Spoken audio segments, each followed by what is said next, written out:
This meeting, as required by the Open Public Meetings Act, was provided through the posting, mailing, and filing of the annual notice of regularly scheduled meetings of the Town Council on December 11, 2020.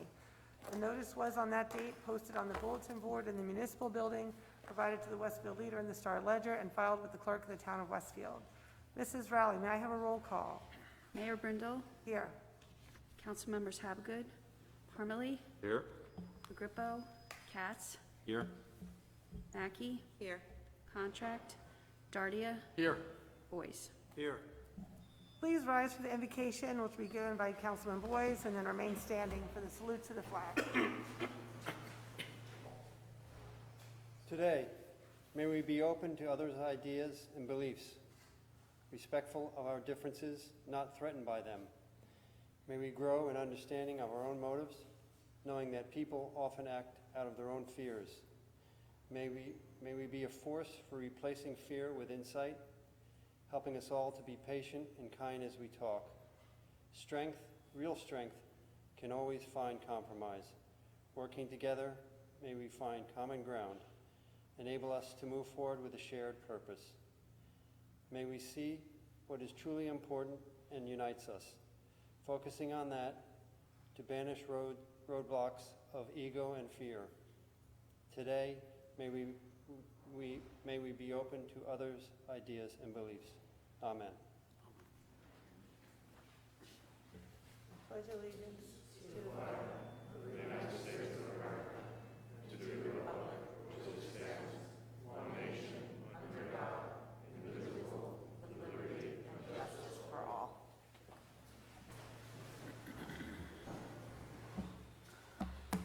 Jim, have any updates for us tonight?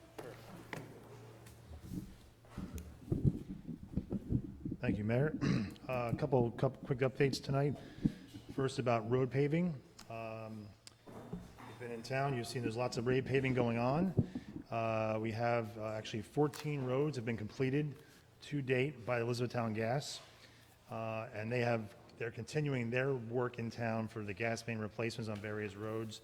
And as those gas main replacements get finished, they'll go back and repaving those roads curb to curb. In our case, the town's road program, we have 20 roads completed to date, which is really excellent for this time of year.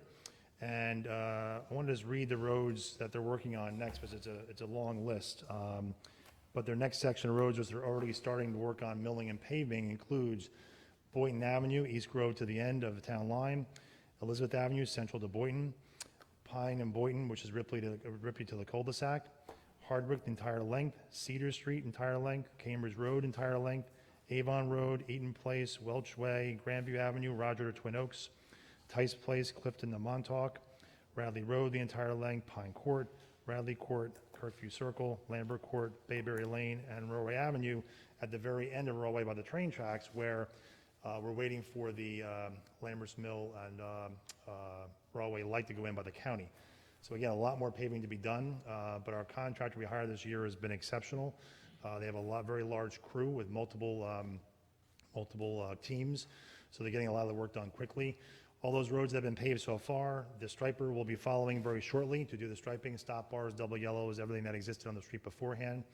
So it's very exciting. The only two things that we're kind of waiting on right now are the two state aid jobs we were approved for, which I believe is Prospect, which is Dudley to Brightwood, and the entire stretch of Willow Grove Road. The state is working with our engineer. They're really forcing us to comply with the regulations very strictly, where we have to do very certain things ahead of time. We have not yet received approval to move forward. We expect that to happen in the next week, and we're very mindful of the fact that those two streets are by schools. We're trying to get that done before school opens. But yeah, a lot of good paving going on, and of course, once the Elizabethtown Gas jobs get done, a lot more paving happening this fall. So exciting times and a lot of detours, a lot of inconvenience, but one of the best times to do it is in the summertime. So that's exciting. And then another thing I want to mention is street sweeping.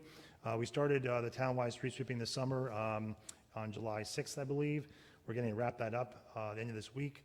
We've been able to get all the streets in town, and we'll be going back this week to get some of the major thoroughfares the town owns again for a second time. And then we'll be getting ready for sending out information on leaf season, and we'll be, of course, coming around after leaf season for another round of street sweeping. So a lot of work being done by Public Works and contractors for the town, but it's actually, a lot of work being done this summer. So thanks. Any questions? Wow, it's incredible, the road paving everywhere. Thank you, Jim, very much. So good evening, everyone, and thanks to all of you who are joining us in person, and to those of you who are joining us online tonight. Just as we did prior to COVID, our meetings continue to be live streamed for viewing only on Facebook, and public comment will be accepted in person only. And you can always watch the replay on Facebook, YouTube, and TV 36. Yesterday was a very, very big day in Westfield, and we were thrilled to host Secretary of Transportation Pete Buttigieg right here in Town Hall to meet with members of the Raritan Valley Line Mayor's Alliance and Congressman Tom Malinowski for a robust discussion about the importance of infrastructure improvements in the region. I was able to moderate this roundtable, and I was happy to share my personal experience about the toll that an inconsistent and increasingly unreliable commute takes over time, a story that's shared by so many of us and families in Westfield. That was really the reason why I co-founded the Raritan Valley Line Mayor's Alliance. The bipartisan infrastructure deal, which was passed in the Senate today, would enable, among many other key improvements, the long overdue Gateway Tunnel, and that is to be built and pave the way for the one-seat ride that this region deserves. There's a lot of other things that this infrastructure deal would enable that would help the commute prior to getting the Hudson River tunnels built. So it was a great day for all of us, and the fact that we had our transportation secretary here talking about the Raritan Valley Line just as the cusp of this bill being passed was quite incredible. We are one step closer, and was thrilled to be able to be part of it.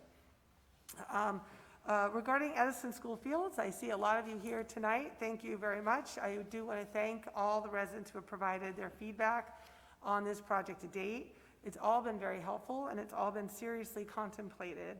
The Recreation Commission, who is leading this initiative, is collecting this input, and they're gathering follow-up data in order to provide additional information in the next meeting, and focus on the consistent areas of concern that we've heard from everybody: traffic, parking, lighting, stormwater, environmental concerns, and just the scale and scope of the project itself. So while the Recreation Commission has been diligently working with Jim Gilday and the design firm Spiesel to address the questions that have been received, and based upon their input, they are also recommending to reduce the scope of the project to a scale that is more consistent with what was recommended in the initial Strategic Parks Plan. So for the latest status, I'm actually going to ask Recreation Commission Liaison Scott Katz to provide an update and information on the next meeting. Thank you, Mayor. We have had 2 successful public input sessions and have put together a comprehensive list of questions and concerns. We have heard from the neighbors loud and clear. As a result, we are going to revisit the park's master plan to see if scaling the plan back to the original recommended size and scope can address many of the neighbors' concerns while fulfilling the commonly acknowledged need for more usable field space in Westfield. We have scheduled the first meeting of the Edison Neighborhood Advisory Group for next week, which includes 5 representatives from the impacted neighborhoods and members of the Recreation Commission. As a result of this potential revision, we need to do additional due diligence, which will require additional time to address some of the issues in greater detail. This is all contingent upon further discussions with the Board of Education, and that meeting is currently being scheduled. As a result, we believe the most productive course of action is to skip the September 1st meeting in order to provide a more detailed, revised proposal and answers to as many questions as we can in preparation for the scheduled September 20th meeting. As we have said since revealing this conceptual plan on June 15th, this is not a fait accompli, as we are working very hard to listen to both the concerns of the neighbors as well as the needs of the user groups. So thank you, and I'm sure we'll be talking more about that later. And again, please continue to send your feedback to edisonfields@westfieldnj.gov, and please plan on attending the meeting on September 20th at Edison at 7 o'clock for additional information and details based upon the revised proposal that Scott referenced. Regarding COVID and vaccines, obviously we're all here wearing masks tonight. Not something that we had hoped or contemplated. Again, we just want to encourage everybody to get vaccinated. Our vaccination rates are great with adults. We'd like to see improvement in the 12 to 17 year age group. To that end, we're holding a COVID vaccination clinic tomorrow, right here in this room. I think it's in this room, right, Jim? Yeah. For 4 to 7, for anybody 12 and over. It's Pfizer and J&J vaccines will be offered. No appointment is necessary. You can walk in. And any adults that are seeking vaccination that have child care issues can bring their children into the building, and we want to make this process as easily and accessible for all. It's a great opportunity to get any students vaccinated before school starts. And as we continue to hear more about the highly contagious nature of the Delta variant, I do want to make sure and remind everybody to take proper precautions. The CDC recently reiterated that if you get sick with the Alpha variant, you could infect about 2 other unvaccinated people. If you get sick with the Delta variant, the estimation you could infect about 5 others. So we are fortunate, as I mentioned, to have a high vaccination rate in Westfield, but I am, and I think many of us, I know our health director remains concerned about children 12 and under, and who are not yet able to be, under 12, who are not able to be vaccinated. So let's do our best to get as many folks vaccinated as possible, and for those of us who are, let's do our part to keep those that can't be safe. As you know, Sweet Sounds was postponed tonight to tomorrow night. I'm secretly happy about that, so now we can go.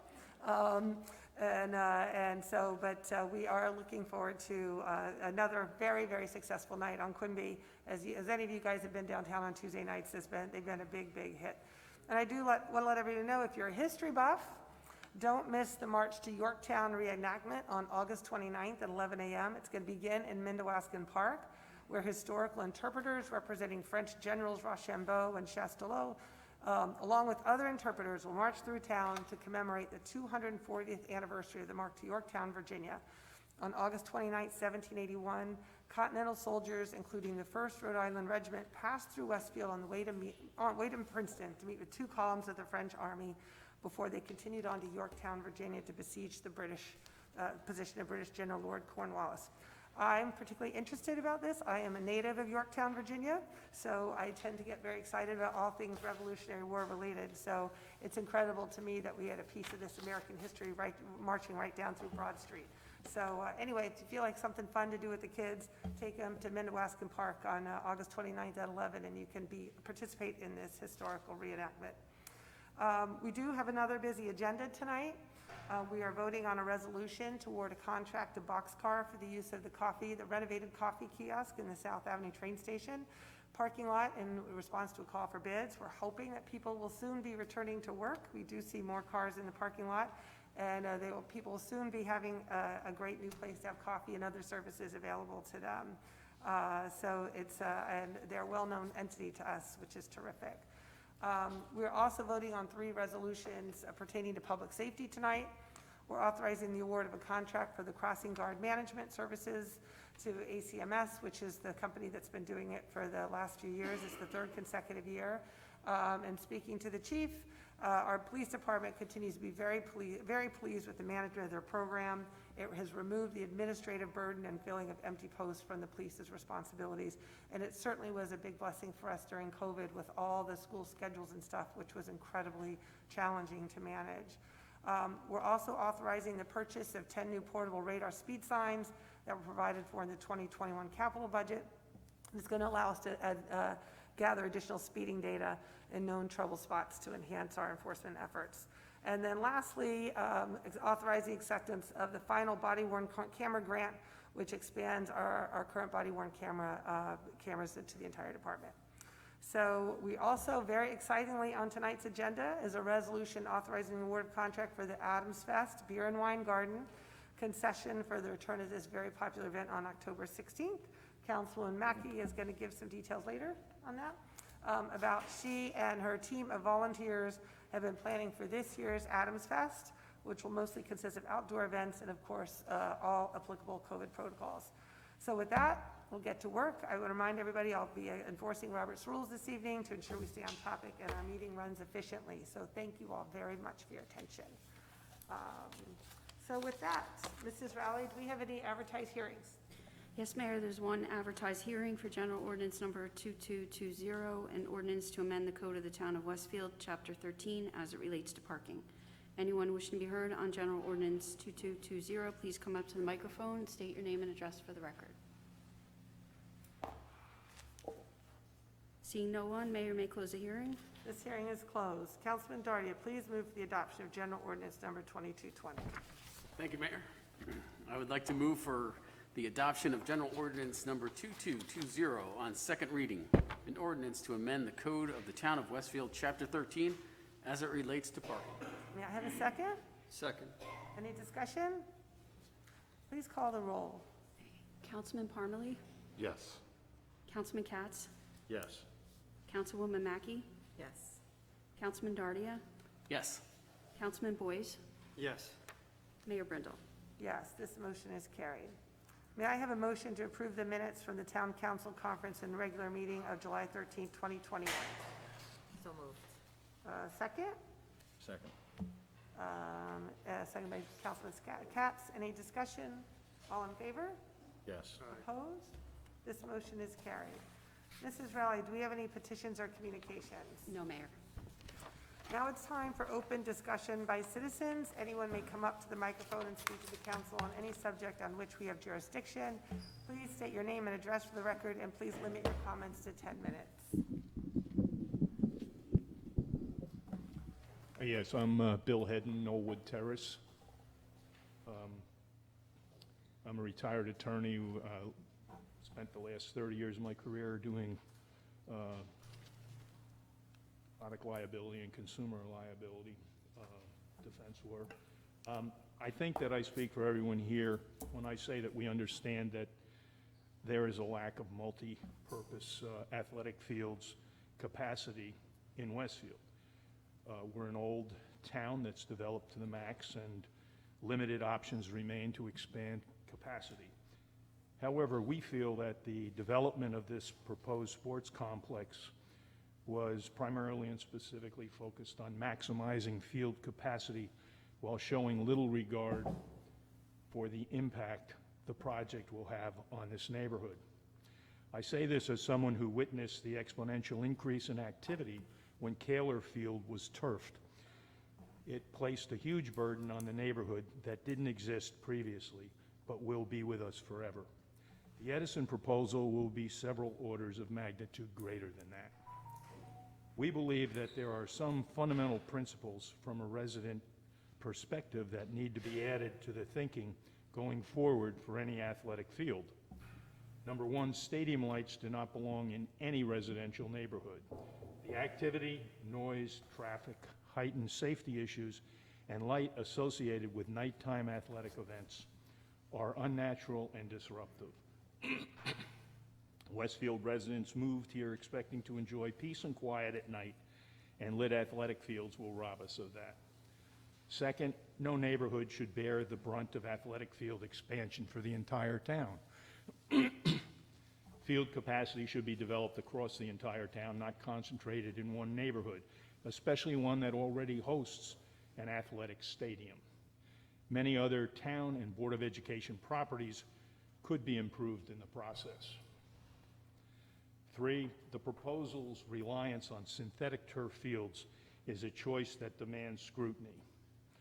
It may be the easy answer, but not the right one from the perspective of cost, environment, health, and safety. Replacing 9 acres of grass field behind a school with synthetic turf is also inconsistent with Westfield's aspiration to be green. Referring to the town master plan guiding principles, there are some obvious inconsistencies. Guiding principle 1, preserve the attributes of our unique hometown character and community identity, the beauty of our natural environment, and the strengths of our neighborhoods. Building a lit sports complex a stone's throw away from residences is inconsistent with that principle. Guiding principles 3 and 9 talk of valuing open space, our community hometown feel, and a commitment to sustainable practices. Nothing about this proposal is consistent with those principles. Make no mistake, we're not about a not in my backyard argument here. Kaler Field is already in our backyard. This neighborhood already has more than its fair share of athletic fields. We're opposed to lights in any residential neighborhood, period. The Parks Master Plan contemplates lighted fields at Memorial Pool, Elm Street, and Tamaqua Park. And we believe the same principle of no lights in a residential neighborhood should apply to those sites as well. Our hope is that residents in these neighborhoods and any other neighborhood where athletic fields expansions are being considered will now get a seat at the table to bring our perspectives and experiences into the conversation to develop a plan that is equitable for residents while achieving the goal of expanding athletic field capacity. Thank you. You? Thank you.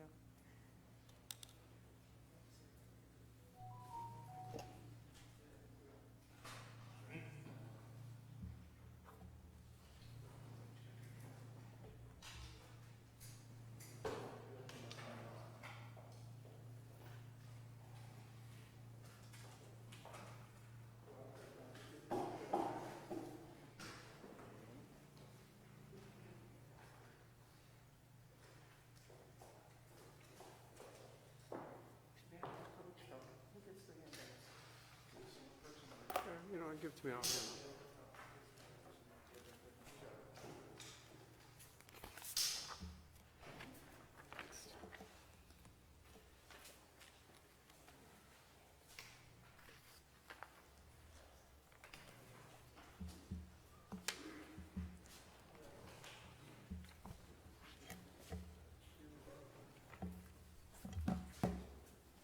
Mayor Brenda, is it all right if I stand here to turn? I'm sorry, I can't hear you. Is it, well, no, Barry is speaking. Will I be in your way? Oh, no, no, no. No? Okay, No, thank you're you. fine.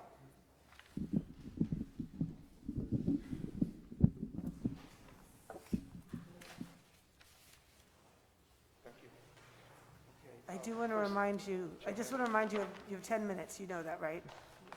Okay. My name is Jerome Fader. I live at 789 Knollwood Terrace in Westfield. I've lived, it's the house just behind Edison School Field. It's got a path for kids to get to school from Knollwood Terrace, driving over a bridge. The bridge is in my backyard as well as on my property and so forth. I've lived there for 45 years, and I'd like to thank the mayor and council for providing this opportunity for me to comment. I'm going to speak about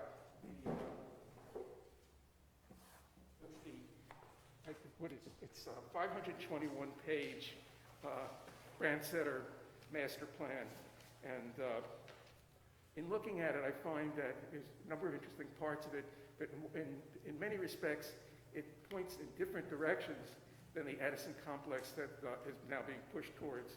And I'd like to point some of those out as we go forward. Edison is promoting a giant 400,000 square foot artificial turf field located close to other ball fields and a neighborhood that already has good recreational service. So I guess the concern is that it's not needed there. I'll get into some more details. It was, as far as the master plan's been very useful. It's basically got a lot of data laid out in terms of it's not, one part is it stops short of making recommendations, or it may make recommendations, but it is not, it just mostly dumps out a lot of data, and people are required to go further. The focus was on a shortage of field time by a constituency that wants more ball fields, and I think we support that, getting more field time, but the fear here is that a lot of other needs are being thrown overboard, and what we'd like to see a more balanced view in terms of the spectrum of people in Westfield and satisfying more needs. And there are other activities going on at the advisory group to help solve provide more field time, and we think that with better use of the field resources around Westfield, we'll be able to get the ball field people the field time that they need, plus avoid some of the impacts that we're seeing from this proposed sports complex. So I wanted to focus on the Brand Center. That's good. The Brand Center.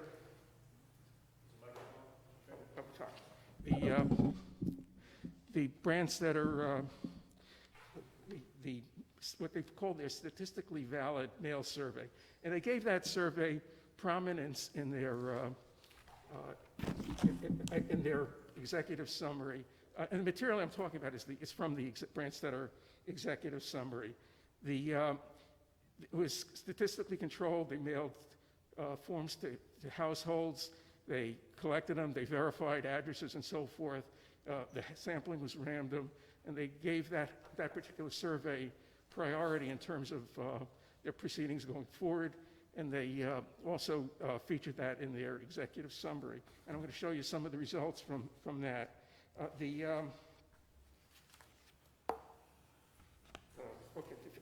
just leave that for a second.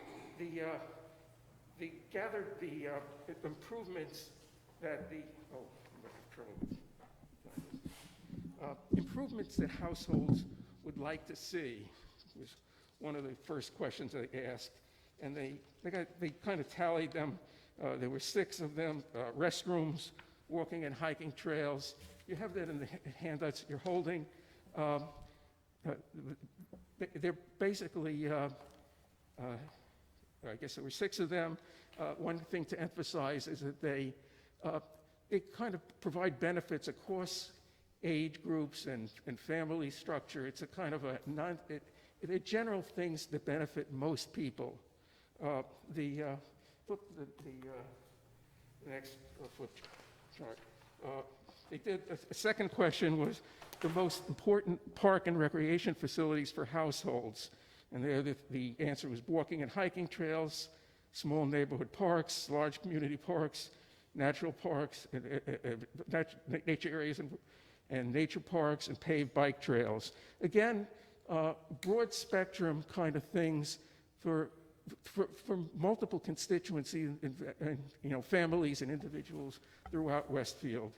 There was another question, was the top 5, I don't know if I have a slide on that, but the top priorities for investment. And again, it follows along the same line: walking and hiking trails, paved bike trails. Again, satisfy a lot of needs for a lot of people. And part of the concern here is that as we focus in on what's being proposed for the Edison complex, we're spending a ton of money on a very narrow constituency and neglecting a lot of the other constituencies within Westfield.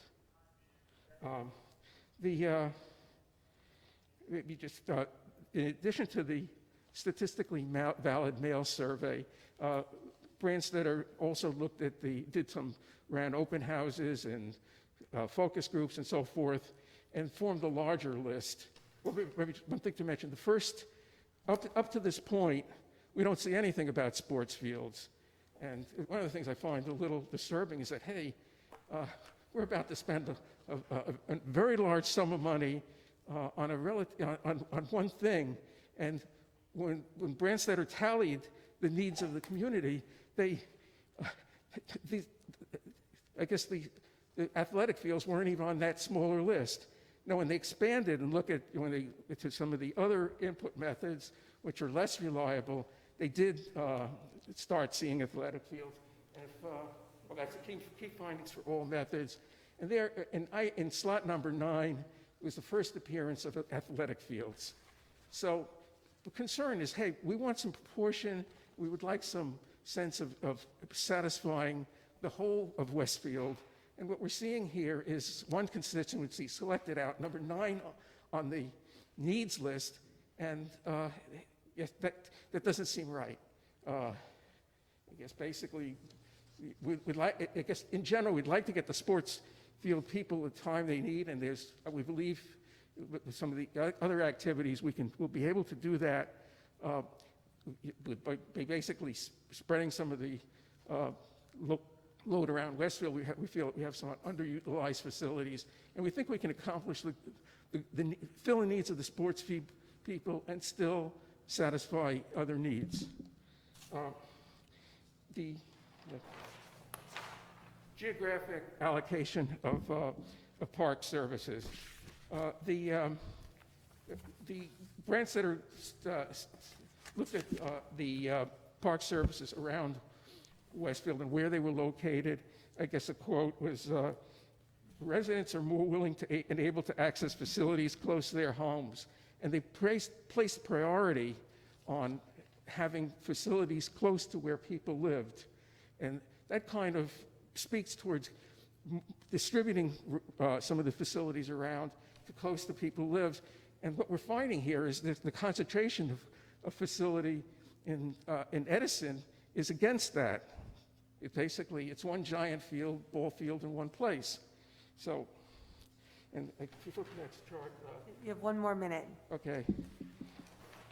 All right, this is a picture of Westfield. Basically, it shows the picture that right now, I guess facilities are not distributed well. The southern part of town, including Edison, now has most of has very good quality of service, and the northern part of the town has poor service. And maybe the last point, the age distribution of the over-age 65 age population in Westfield has increased by over 65 population has increased by more than 40%, and the under 18 population has actually decreased.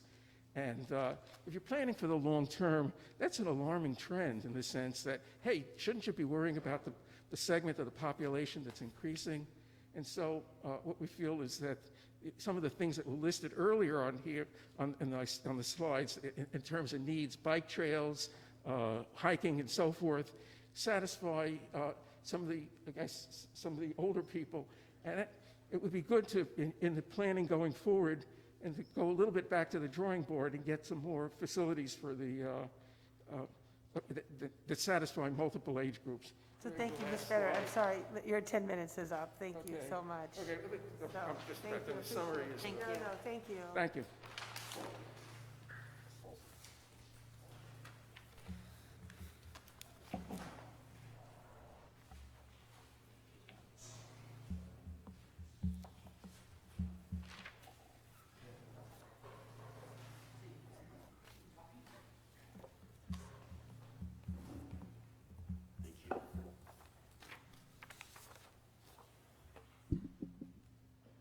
Hi, I'm Jennifer Crawford, and I live at 795 Knollwood Terrace. I'm going to talk a little bit about some of the things that Jerry spoke about. When I first learned about this project, I was truly surprised that such a large sports complex with almost 400,000 square feet was being proposed to cover the existing grass fields behind Edison School. It just seemed to be in complete contrast to everything we stand for as a town. And after reading the master plan, I did read all of it, I'm still not quite sure how we got to this point. Westfield residents did not ask for a giant complex, and the majority of residents do not want turf or lights in our town, yet here we are. There are 2 slides in particular that really illustrate what Westfield residents want for the future of our town facilities.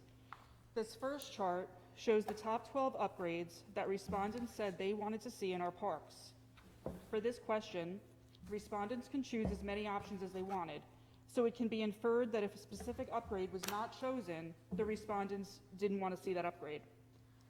The blue bars on the top reflect the mail survey. Here you can see the top most requested upgrades, like new and improved restrooms, which 55% of respondents selected as an upgrade they would want to see. At the bottom of the page, you'll find sports field lighting with 24% and artificial turf with 19%. Now, one thing to note for this question, grass athletic fields was not even an option for improvement. So we don't know how many of the 19% just wanted new or improved fields but didn't have a natural grass choice. The green bars reflect the web survey. This survey was available online through publicinput.com, and the goal was to engage anyone who wished to share their ideas. That was it. That was the criteria for participating. When you compare the two bars, you can see for most upgrades the responses were ranked very similarly. But there are a couple of outliers where the web survey differed significantly from the mail survey, most notably the upgrades of artificial turf fields and sports field lighting.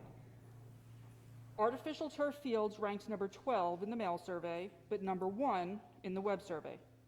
And lights ranked number 9 in the mail survey, but jumped to number 3 in the web survey. So why the discrepancy? The reason is very simple and clearly outlined by Brandsetter Carroll in their presentation. The mail survey represented by the blue bars is statistically valid. Addresses were verified, the respondents were spread across all of Westfield, and the respondents closely aligned with the age demographics of Westfield. Based on that, the mail survey has a 95% confidence level, meaning we can confidently conclude the results from the mail survey are representative of Westfield as a whole. In contrast, the web survey, the green bars, was taken by anyone who happened to learn of it and wanted to fill it out, regardless of who they were. In fact, as we discovered, it was even possible for the same person to submit the web survey multiple times. Brandsetter Carroll emphasized this point by noting, quote, "The web survey greatly overrepresented families with children and underrepresented those 55 and above," end quote. In other words, the web survey results are not representative of Westfield's demographics or the community as a whole. We must therefore focus our attention on the statistically valid mail survey, which shows that most Westfield residents do not want artificial turf or sports field lighting. I now want to turn your attention to another slide from the Brandsetter Carroll presentation, where they explained how we should approach investing in our facilities. They looked at the survey results to identify which facilities were most important to Westfield residents, and they also looked at where residents felt their needs were not being met. Based on those results, they prioritized where Westfield should focus their investments.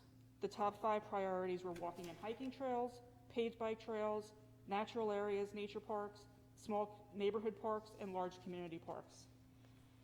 You'll note there is nothing about sports fields. The median priority items included soccer fields, but nothing else about sports fields. Now, even though sports fields were not a high priority, we all know it needs to be addressed. A key message in the master plan is that Westfield residents do want to see improvements made to our parks and fields. But when you look at the words and the priorities, you can start to envision what our residents want for the future of Westfield. Trails, natural areas, neighborhood parks, community parks.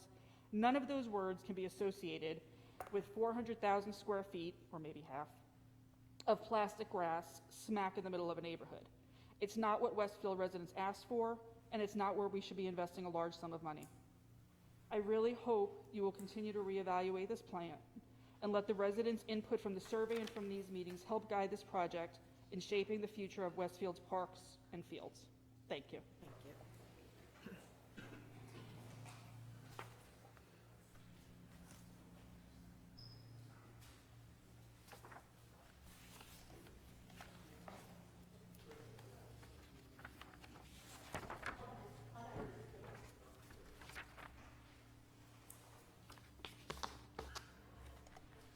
Hi, Madam Mayor, council members, Steve Kircher, I'm at 791 Norwood Terrace.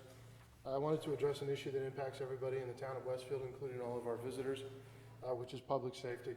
The main role of government, any government agency, is to provide safety and security for the citizenry of which they've been voted and elected.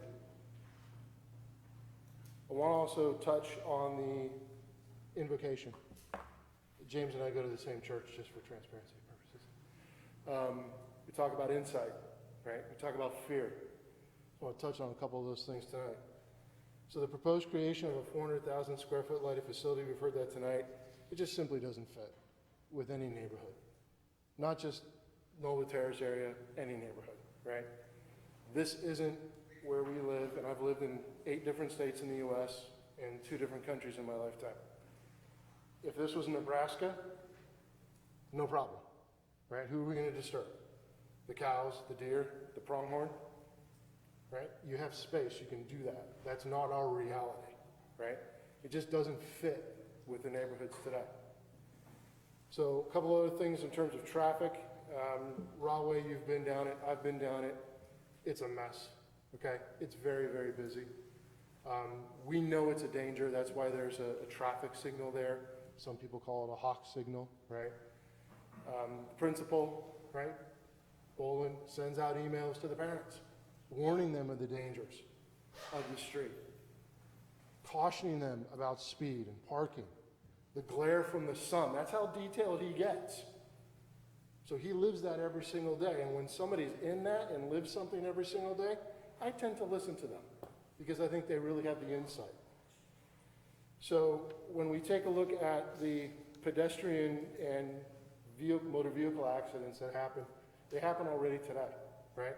So if we're going to add more traffic, potentially at night, with people that aren't familiar with the traffic patterns of Westfield, they may be from out of town, sports teams from other places coming into town, we need to take that into account.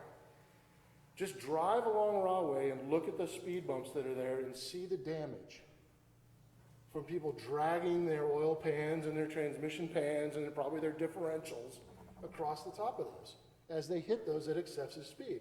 They're there for a reason, to quell traffic. We all get that. We know they're there, so we slow down.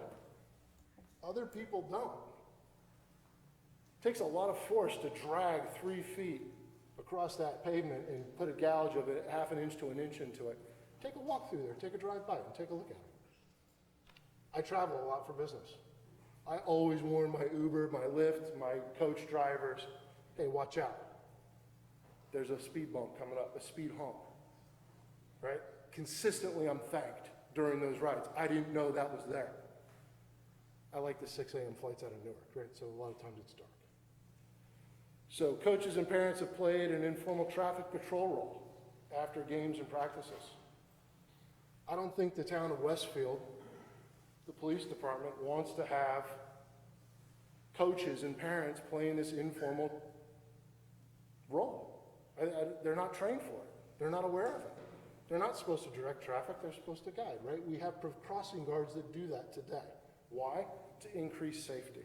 They're not going to be there during those games or after the games. They're certainly not going to be there at night. So we have one standard for the kids, right, during school, but as soon as that's over with, that goes away, but the danger doesn't go away because the traffic's still there. The kids will still be there because they're going to play games, right? So we're not going to afford them the same level of safety and concern that we afford the children when they're at school? Why? Kids are kids, right? So the parking study, I know we talked about it, hasn't been done. I appreciate it's underway. We kind of addressed that a little bit during our informal neighborhood meeting.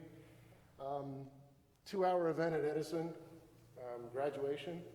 Over 24 pictures were taken. It was a mess. Parents, grandparents pushing kids down the middle of the street in strollers. Kids on bikes below the height level of cars. You can't see them when you're driving. It's dangerous. Parents unloading and loading children in the middle of the street.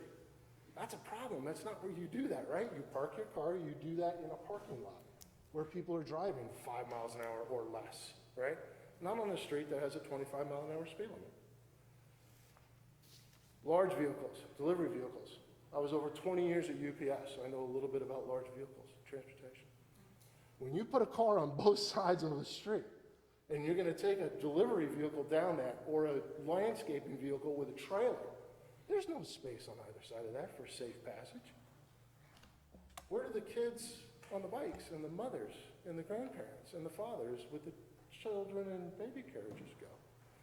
Onto the sidewalks, right, the sidewalks. Massive disrepair. Walk the streets. Walk the sidewalks. Massive disrepair.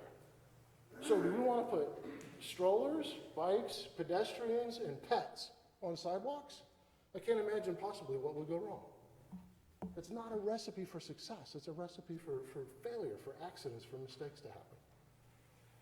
So this single event just recognized and highlighted for us what would happen every early spring, summer, fall, late fall, Friday, Saturday, Sunday, up until 10 o'clock at night, in the dark with people who aren't familiar, coming and going. It's just a recipe for disaster. We have better choices. Greg's talked about some of those choices. We can spread things out, reduce that traffic burden.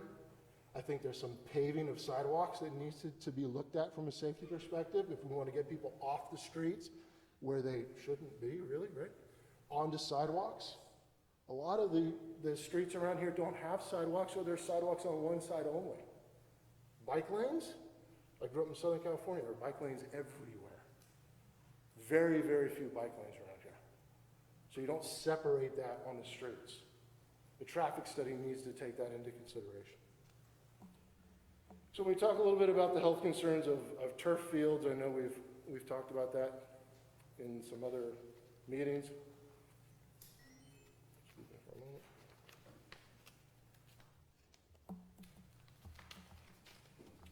So Penn State Center for Sports and Surface Research did a study that showed that turf fields are 40 to 70 degrees higher than natural grass. So 40 to 70, kind of keep that number in your head. Grass fields release water vapor, the leaves, right? So they transpire. It's a natural cooling effect. They rarely hit over 100 degrees. Consistently, on average, turf fields hit 140 to 170 during hot and sunny conditions. 140 to 170 average, right? So basic math, right? Another study by Brigham Young University, right? So you got Penn State in the east, you got Brigham Young in the west, right? Found that synthetic turf was 37 degrees hotter than asphalt. Put your hand up if you want to walk down a street in the sun that's asphalt without your shoes on. Nobody wants to do that. We all know what it is. It's hot. It's really hot. Guess what it was compared to turf? 86.5. 86. Now remember, 100 degrees turf, natural turf, barely hits 100. The delta between turf and grass by BYU study, it's right there, cite my reference, 86.5. You got one more minute. So what can be done? Because I just don't want to be here and talk about what we can't do. New York State, Maryland, they put out monitors on these fields. We've had a nice presentation from a coach, right, that talks about the different regulations that are in place, monitoring that field activity. That's an expense, I get it, right? But it's part and parcel to it. If you're going to have this type of turf environment, you need to provide for the health and safety of those participants. When temperatures are over 80 degrees, coaches need to exercise caution. When you're at a heat index between 91 and 104, basically you're at an hour. These are the recommendations, right? Sorry, 20 Mr. minutes. That's 10 minutes, so sorry. All right, no problem. Thank you.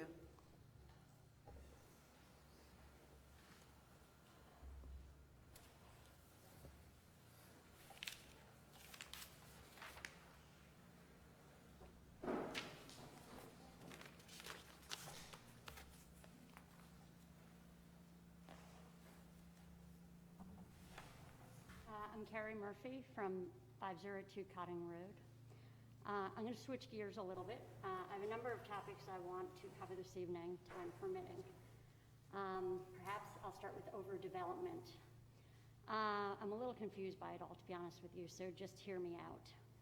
In my estimation, based on what I've been seeing and hearing, Westfield is looking at a total of about 8 or 9 high occupancy multi-purpose developments in our town in the end.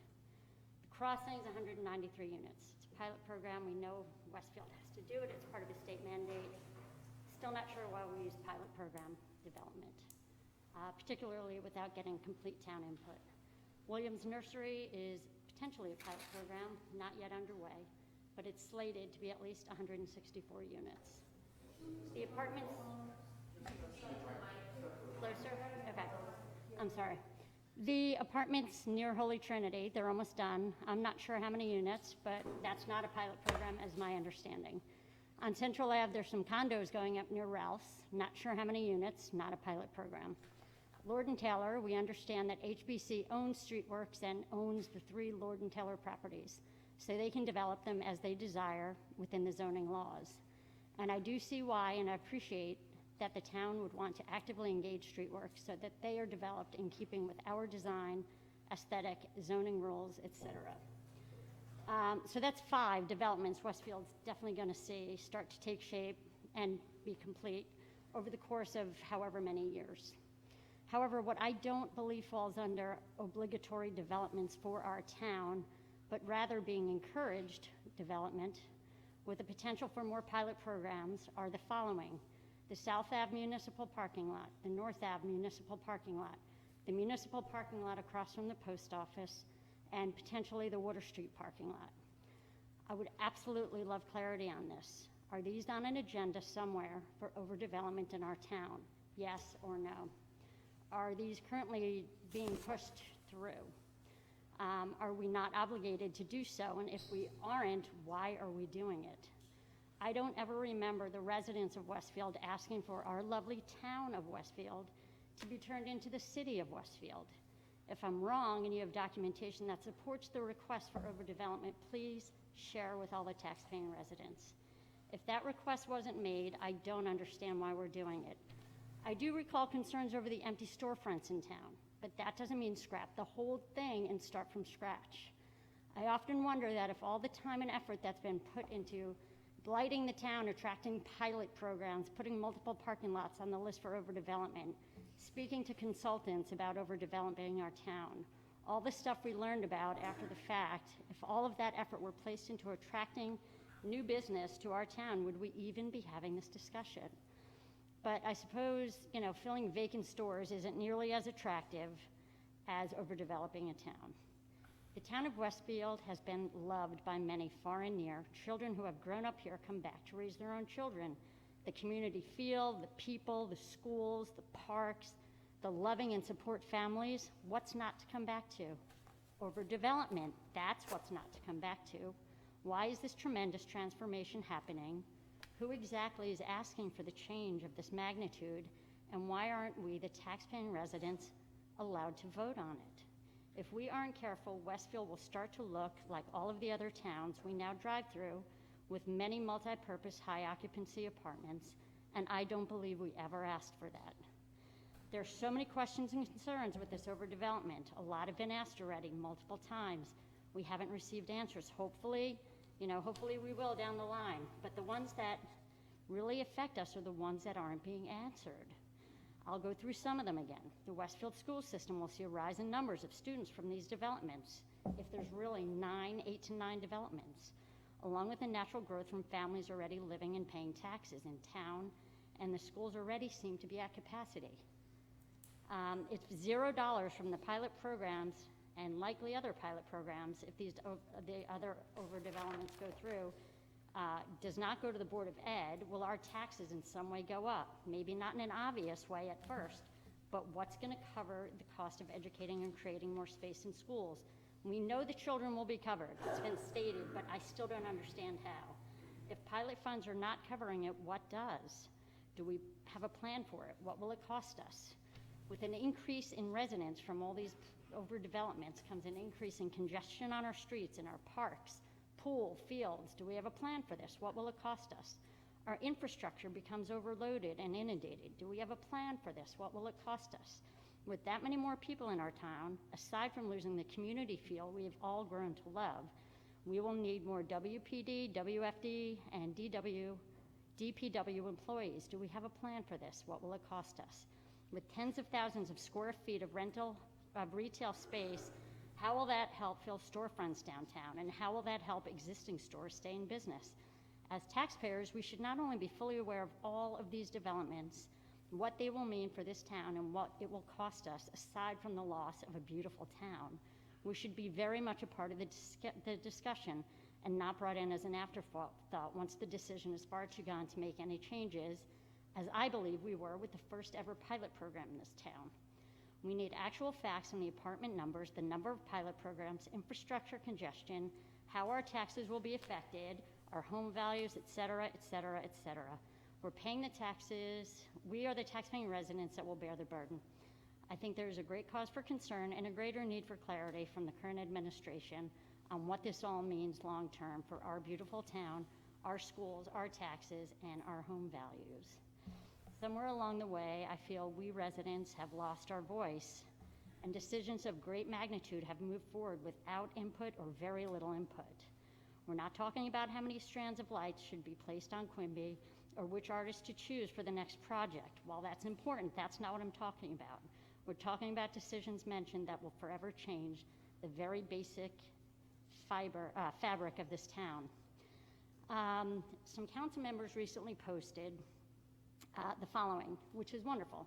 Town bonding update. The town went out to bid last week for bond anticipation notes among major municipal finance institutions, and the results were great. The town received offers from several major banks, including J.P. Morgan Chase, Oppenheimer, and BNY Mellon. And the final interest rate for the bonds that were issued was only 0.21%, which is 25% lower than the rate the town attracted last year for a similar offering. These rates reflect the bank's confidence in how Westfield manages its financial affairs, including maintaining a healthy surplus. And the low interest rate saves you, the taxpayers, money. It's awesome. The quote's a good one. These rates reflect the bank's confidence in how Westfield manages its financial affairs, including maintaining a healthy surplus, and the low interest rate saves you money. With that said, why on earth are we giving away pilot programs to developers when we have developers who will develop without them? Why is the town blighted or in need of redevelopment? If we're so attractive to banks, these kinds of things that Westfield now stands for, pilots and blighted, overdevelopment, they don't add up to me. Westfield being sought after by banks makes sense. Westfield being blighted and needing pilots makes no sense. Please help us understand this line of thinking. I have a question to Makwas Park. I'm not really sure what's going on there. It's on the Union County Freeholders agenda as part of the county master parks plan. I get that. But why? And why wasn't this shared in the Westfield why isn't this shared with Westfield taxpaying residents for them to have a hand in the decision to place it on the agenda before Ms. it Murphy, was you have placed there? one more minute. 1 more minute? Okay. Particularly those residents who live in the vicinity. This is one of the town's most beloved and most utilized parks. It's been instrumental in local youth sports and proven to be a key location for every age and activity to come and enjoy a wonderful day in the park, not to mention the pond for fishing. Am I completely off the mark to be concerned here? Finally, some council members noted in some posts on Facebook last week that you consider the D for Democrats stand for delivering for Westfield. I just don't see it. What are you delivering and to whom? From where I stand, I see D for overdevelopment, D for diminishing our budget surplus, D for the potential demise of a town if all this overdevelopment continues, and D for deforestation as it relates to Tamaqua Park being placed on UC's agenda for planning purposes and the Edison Short Field project. Ms. How Murphy, much nature will Ms. be Murphy, torn I'm sorry, down your 10 to minutes, complete these I'm projects? sorry, your 10 minutes is up.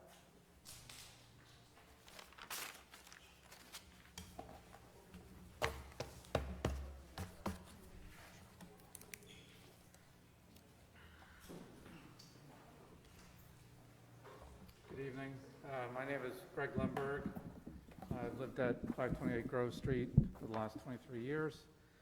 First, I'd like to thank the council for providing the public with the opportunity to speak about the Edison Field project. Glad to hear that there's some movement already.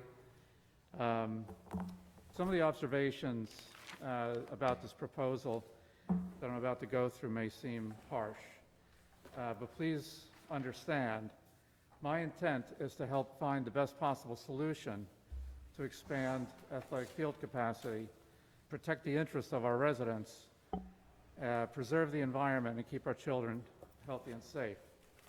Professionally, I'm a chemical engineer with 39 years experience managing capital projects. One standard practice for ensuring a project is designed efficiently is called value engineering. This is a process to ensure that every element of the project is working to achieve the goal at the lowest possible cost, and also to assess the risks and development mitigation plans. That's another key element of value engineering. So it's from this perspective that I've looked at this project. First of all, the basics, the overall objective is to increase multi-purpose field capacity in town.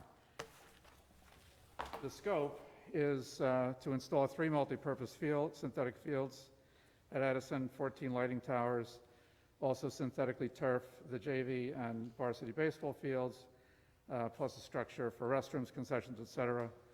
Sounds like that's going to get scaled back now. The investment, as far as we know from the Spiesel proposal, was that the cost was going to be $12.7 million for the fields, $2.4 million for lights, $3.1 for the structure, totaling $18.2 million. That's out of the Spiesel proposal. And if you break that down, the cost per square foot, 12.7 million divided by 400,000, comes out to about $32 a square foot. What I've learned so far is nothing less than shocking. I keep asking myself, well, why did the town council propose a project that ignores key findings from the Parks Master Plan, is grossly overpriced, doesn't focus resources on increasing field capacity, burdens taxpayers with future costs and financial risks, didn't consider lower cost, safer, eco-friendly options, or one that invests in improving many town and Board of Ed properties all over the town of Westfield. So I'll take those one at a time. As far as the Parks Master Plan key elements, Westfield was benchmarked against comparable towns, and the comparison showed that Westfield was 5.3 fields short for what they refer to as rectangular fields versus the benchmark average. So this included any type of field, be it synthetic or grass. The chart's a bit hard to interpret, but the bottom line is lower numbers are better here. Lower number means higher levels of service. The benchmarking also indicated that we have a higher level of service when it comes to synthetic fields compared to the benchmark, meaning that where we're lacking is grass fields, not synthetic. Despite that, the Edison project and all the fields proposed in the Parks Master Plan focus exclusively on synthetic fields. Why would that be? Next slide. The project's price. So in the Parks Master Plan, the scope that now I guess we're revisiting was for 2 rectangular fields, not 3, but otherwise similar scope, lights, concession stands, that sort of thing. It's shown in this chart that it came to a total of $3.5 million. That was in 2019, and that there's quite a bit of detail there in terms of the cost elements of that. So how did the Spiesel project, which is for 1.5 times the scope of what was in the Parks Master Plan, end up costing 5.2 times more than this $3.5 million project? I don't get it. If you look at other projects in New Jersey, similar ones that have been done recently or been proposed recently, you come out with similar types of numbers to what was in the Parks Master Plan. And the final benchmark to check against is the Sports Turf Managers Association. Their rule of thumb is $10 a square foot for a synthetic field. We're at 32. So no matter which benchmark you try to compare this project to, with the full scope of the 400,000 square feet, that cost should have come to 5.5 or 6 million, not 18. So why was this proposal even entertained from Spiesel? I just don't get it. Next. The project also doesn't focus resources on increased field capacity efficiently. Only 44% of the total cost is actually going towards building rectangular fields. Another 26% is being spent to surface the baseball fields with turf, and the other 30 is for the lights and the concession stand.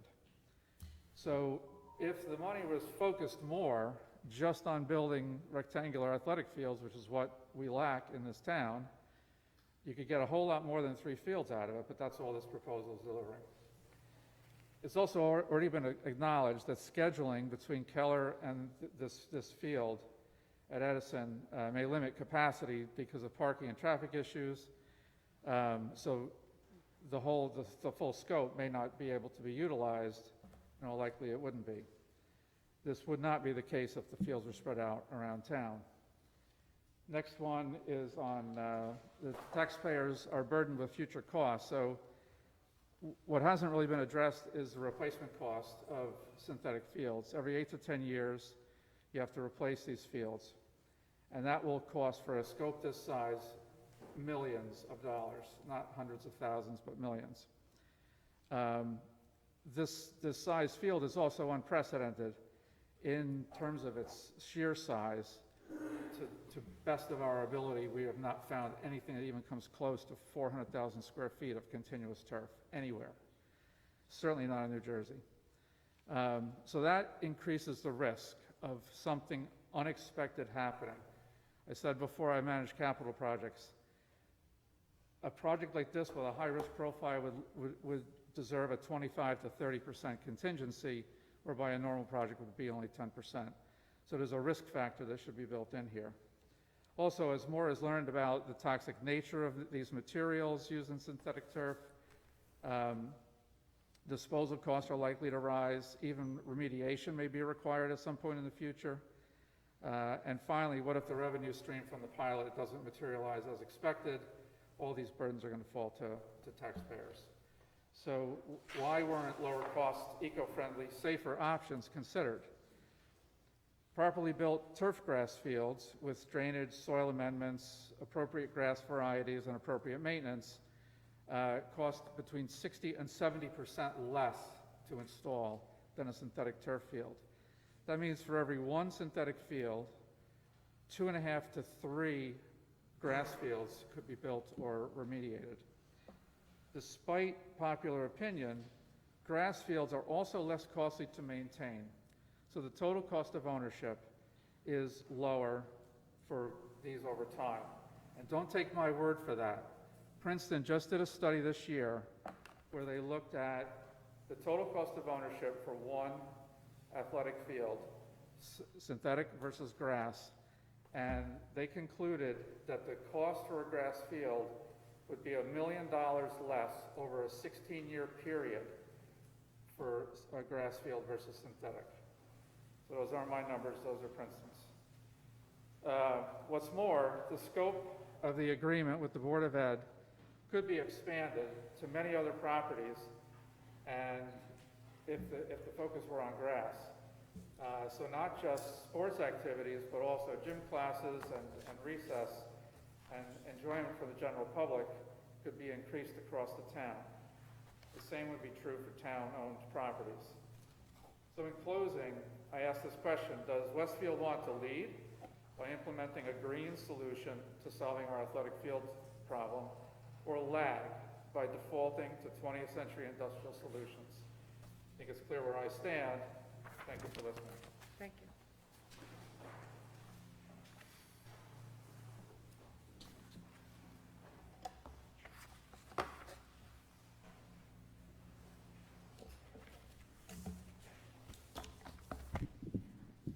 Mayor, council members, thank you. My name is Eris Lieberman. Live on 12 Normandy Drive for about, 6 years. Prior to that, I lived on Washington Street. Love that area. I moved 3 whole blocks, but really love that area. This weekend, I went down with the Westfield soccer varsity team, essentially, to the Capelli Sports Complex. It's down in Tinton Falls. I don't know if you all have been there, but I'm going to really encourage you to do that. It's a phenomenal complex, frankly. There are currently 4 soccer fields, beautiful, beautiful fencing, big lights, a big parking lot. Across the street, there's more parking lot. Really gorgeous soccer field. One of the sets also has a beautiful concession stand. So, frankly, very similar to what we're proposing. Let's talk about some differences. And I really do implore you, it's about an exit 105. If you're going to the beach anytime this summer, it's 2 miles off the Parkway. And it really, if we're looking at a project like this, it's worth looking at that project. It's really aptly called a sports complex for a reason and not fields upgrade, and I think that that's what we should be talking about, because what we're proposing is indeed a sports complex. But unlike what we have here, right, which is surrounded by Knollwood, Vermont, and Westbrook roads, that is surrounded by the Garden State Parkway, Route 18, and Wayside Road. If you're not familiar with Wayside Road, I grew up down there. Wayside Road over there is like our Central Ave and Clark. So it's surrounded by big places. It doesn't have houses within feet of big lights. It has the Garden State Parkway within feet of the big lights. Turn a little bit more, it doesn't have more houses within feet of big lights. It has Route 18. Turn a little more, it has an asphalt company, Stavola Asphalt. That's where a sports complex like this belongs, nestled between the Garden State Parkway, Route 18, an asphalt company. And on the last side is a huge it seems like a forest down there. Right? Now, I describe all these things because I actually think that a complex like that is gorgeous. It's just, you might say, but we don't have the room for that in our town. And where are we going to put something like that in our town? And I would implore you to think about the fact that while that may be a negative, that we don't have something like that in our town, but that's the beauty of our town. The fact of the matter is that we don't have an ugly part of our town in which something like this belongs. And that's exactly where they put a complex like this. I think that if you go down and you check this out, and you might be sports fans like me and say, wow, this really is awesome, you'd realize that it's awesome, but it belongs in an area like that, nestled between all those. Here, we should spread it out. I'm strongly in favor of that. That was my one son who was playing this weekend. I have another son who plays. Sorry, it's hard to breathe in my mask. I have another son who plays soccer. I really hope that he can come out to improved fields behind my house in Edison Fields. I think it'd be wonderful if we have improved fields there. And I think that other people around town should have improved fields around their areas.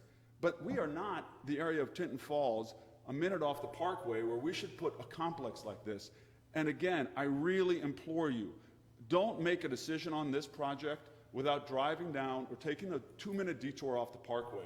Because you will see, and I think you will agree 100%, and town members would agree, that's not what our town is about, a complex like that. Now, indeed, we have done other research and said, well, where around the area are there 400,000 square feet of turf, of plastic grass? And the answer is that nowhere in a residential area have we found examples of that. We've asked Spiesel to say, well, where in New Jersey have you put such groups? We have not found any areas where 9 acres within a residential area, they put this amount of plastic grass. And I think that there's a reason for that. Again, for me, the easiest way is not to look at pictures, but to say, look at that, and you'll say, yeah, that doesn't belong in any neighborhood in a residential area, and certainly not in a town like ours. I think we've done calculations, the square footage in MetLife Stadium, even the parks there, everything there, 200,000 square feet of plastic grass, nothing like we're talking about here.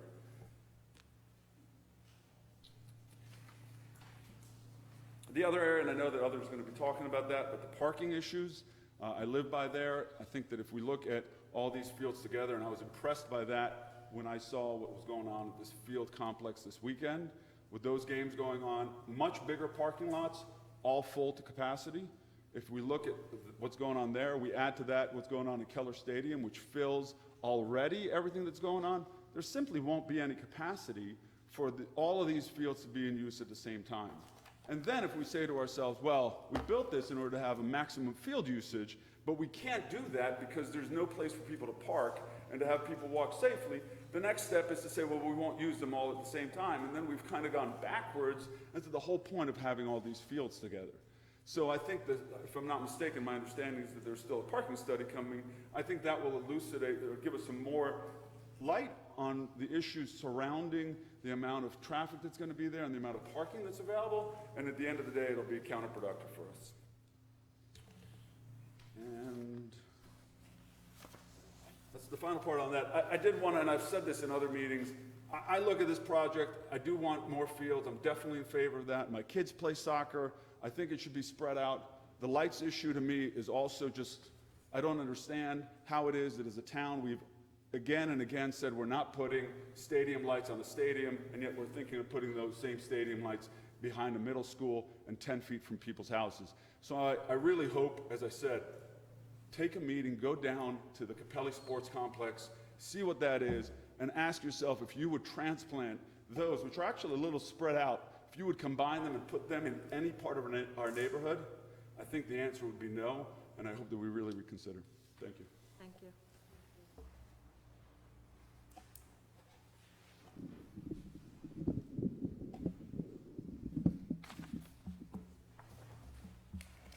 My name is Jean Lemberg. I live at 528 Grove Street. I am a teacher. I care deeply about environmental stewardship and leaving a more sustainable world for our children and the generations yet to come. UN Secretary General Antonio Guterres referred to the IPCC report issued yesterday as a code red for humanity. He emphasized the need to act boldly to limit global warming, stating, "There is no time for delay and no room for excuses." Although great strides have been made in the past 3 years, thanks to you, I believe the IPCC report points to the necessity to chart a new course that will make Westfield a true leader in the fight to mitigate the climate change crisis. In 2020, the Town Council of Westfield adopted a sustainable land use pledge, a green building policy resolution, and a green building checklist ordinance. Sustainable Jersey awarded the town of Westfield the Rookie of the Year Award for 2020 and Silver certification after documenting that a rigorous set of standards had been met. On January 26, 2021, Mayor Brindle issued a proclamation which states in part, "The town of Westfield is committed to developing and implementing sustainability strategies that will reduce our impact on the environment both collectively and individually as a means to fight global warming and preserve our environment for the citizens we serve now and for generations to come." Less than 6 months later, the commitment to reduce Westfield's impact on the environment and fight global warming was displaced by a desire to alleviate a shortage of playable athletic fields. A letter of intent was signed by the Town Council and the Westfield Board of Education, enabling the town to lease the property behind Edison Intermediate School for $1 per year for 30 years for the purpose of replacing the 9 acres of natural grass fields behind EIS with 400,000 square feet of petroleum-based synthetic turf fields with lighting in order to create the Edison Athletic Complex. Westfield's Green Building Code checklist includes the question, does the site minimize heat island effects? Sustainable Jersey identifies synthetic turf fields as heat islands and states,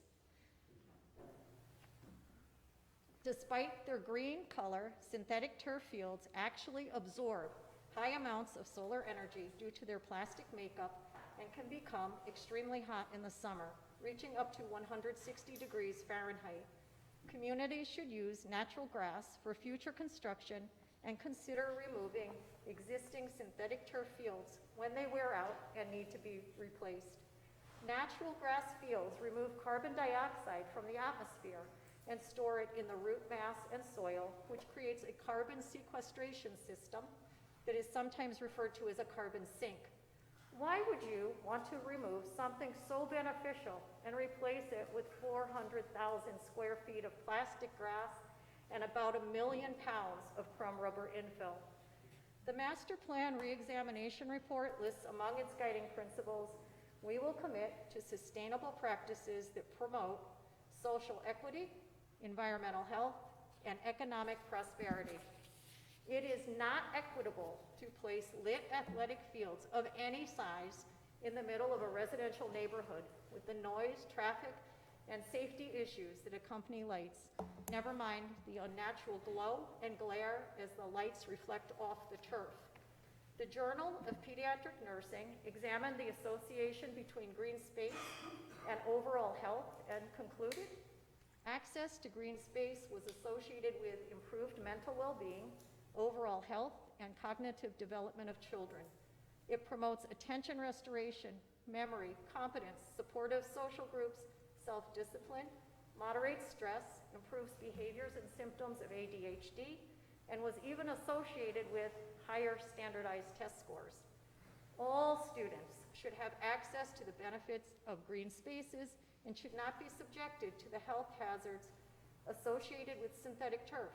It is not equitable to replace the only natural grass area EIS students have for gym classes and recess with synthetic turf fields, especially when Roosevelt Intermediate School is adjacent to Clark Memorial Park and there are plans to add paved connections between the park and school. Crumb rubber infill breaks down over time and more needs to be added in order to prevent athletes from experiencing concussions and other injuries. Synthetic turf fields wear out and need to be replaced every 8 to 10 years. The worn out plastic grass, backing material, crumb rubber, and alternative infill materials are not readily recyclable. In fact, most worn out synthetic turf fields end up in landfills. It is not equitable to create a mess and then expect future residents to bear the burden of cleaning it up. I imagine the number of parents who will not want their children exposed to synthetic turf will grow as the dangers associated with plastic grass become more widely known. It is not equitable to create a situation where South Side homes are of lower value because families moving into Westfield do not want to live in the EIS catchment area and have their children exposed to the hazards of synthetic turf. In referring to the New Jersey Student Learning Standards adopted in 2020, the Department of Education stated, "These standards truly represent a foundation from which districts will build coherent curriculum and instruction that prepares each New Jersey student with the knowledge and skills to succeed in our rapidly changing world. They will put New Jersey again at the forefront of the national education by including the following: climate change across all content areas, leveraging the passion students have shown for this critical issue and providing them opportunities to develop a deep understanding of the science behind the changes and to explore the solutions our world desperately needs.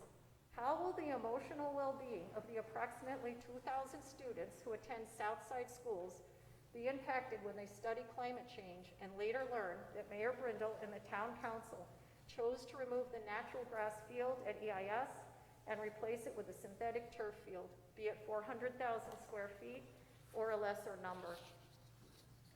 Former Vice President Al Gore stated, "I am incredibly proud that New Jersey is the first state in the nation to fully integrate climate education in their K-12 curricula. This initiative is vitally important to our students as they are the leaders of tomorrow, and we will depend on their leadership and knowledge to combat this crisis. Until those students become adults, we are depending on your leadership and knowledge to combat the climate change crisis. The Westfield sports leagues who clamored for synthetic turf fields may have seen them in other towns and assumed they were safe. Perhaps many of you also assumed synthetic turf fields were safe. This is understandable because the synthetic turf industry is not regulated by any government agency. The Synthetic Turf Council and the industry it supports can make whatever claims they want about synthetic turf, regardless of how inaccurate or misleading. This is similar to how tobacco companies marketed cigarettes to unsuspecting consumers in the mid-20th century. When you know better, you do better. Thanks to the efforts of countless residents like myself, you have been given the information you need to know better. Will you do better by mandating that no new synthetic turf fields will be installed in the town of Westfield?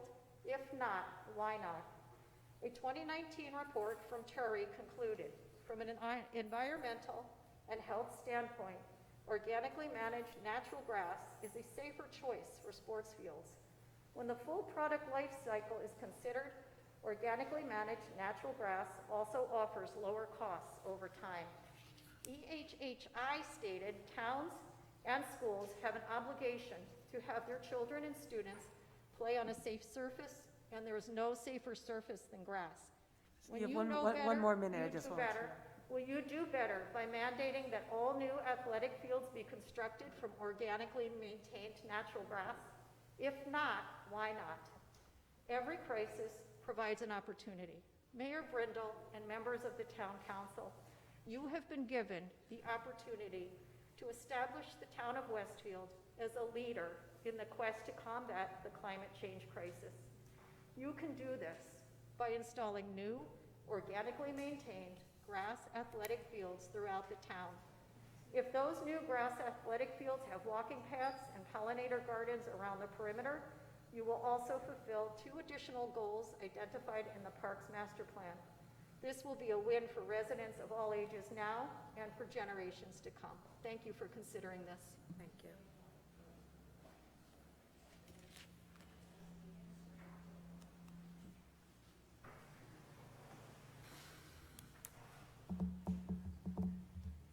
Hi, good evening. My name is Marisa Carnival. I'm on Doris Parkway.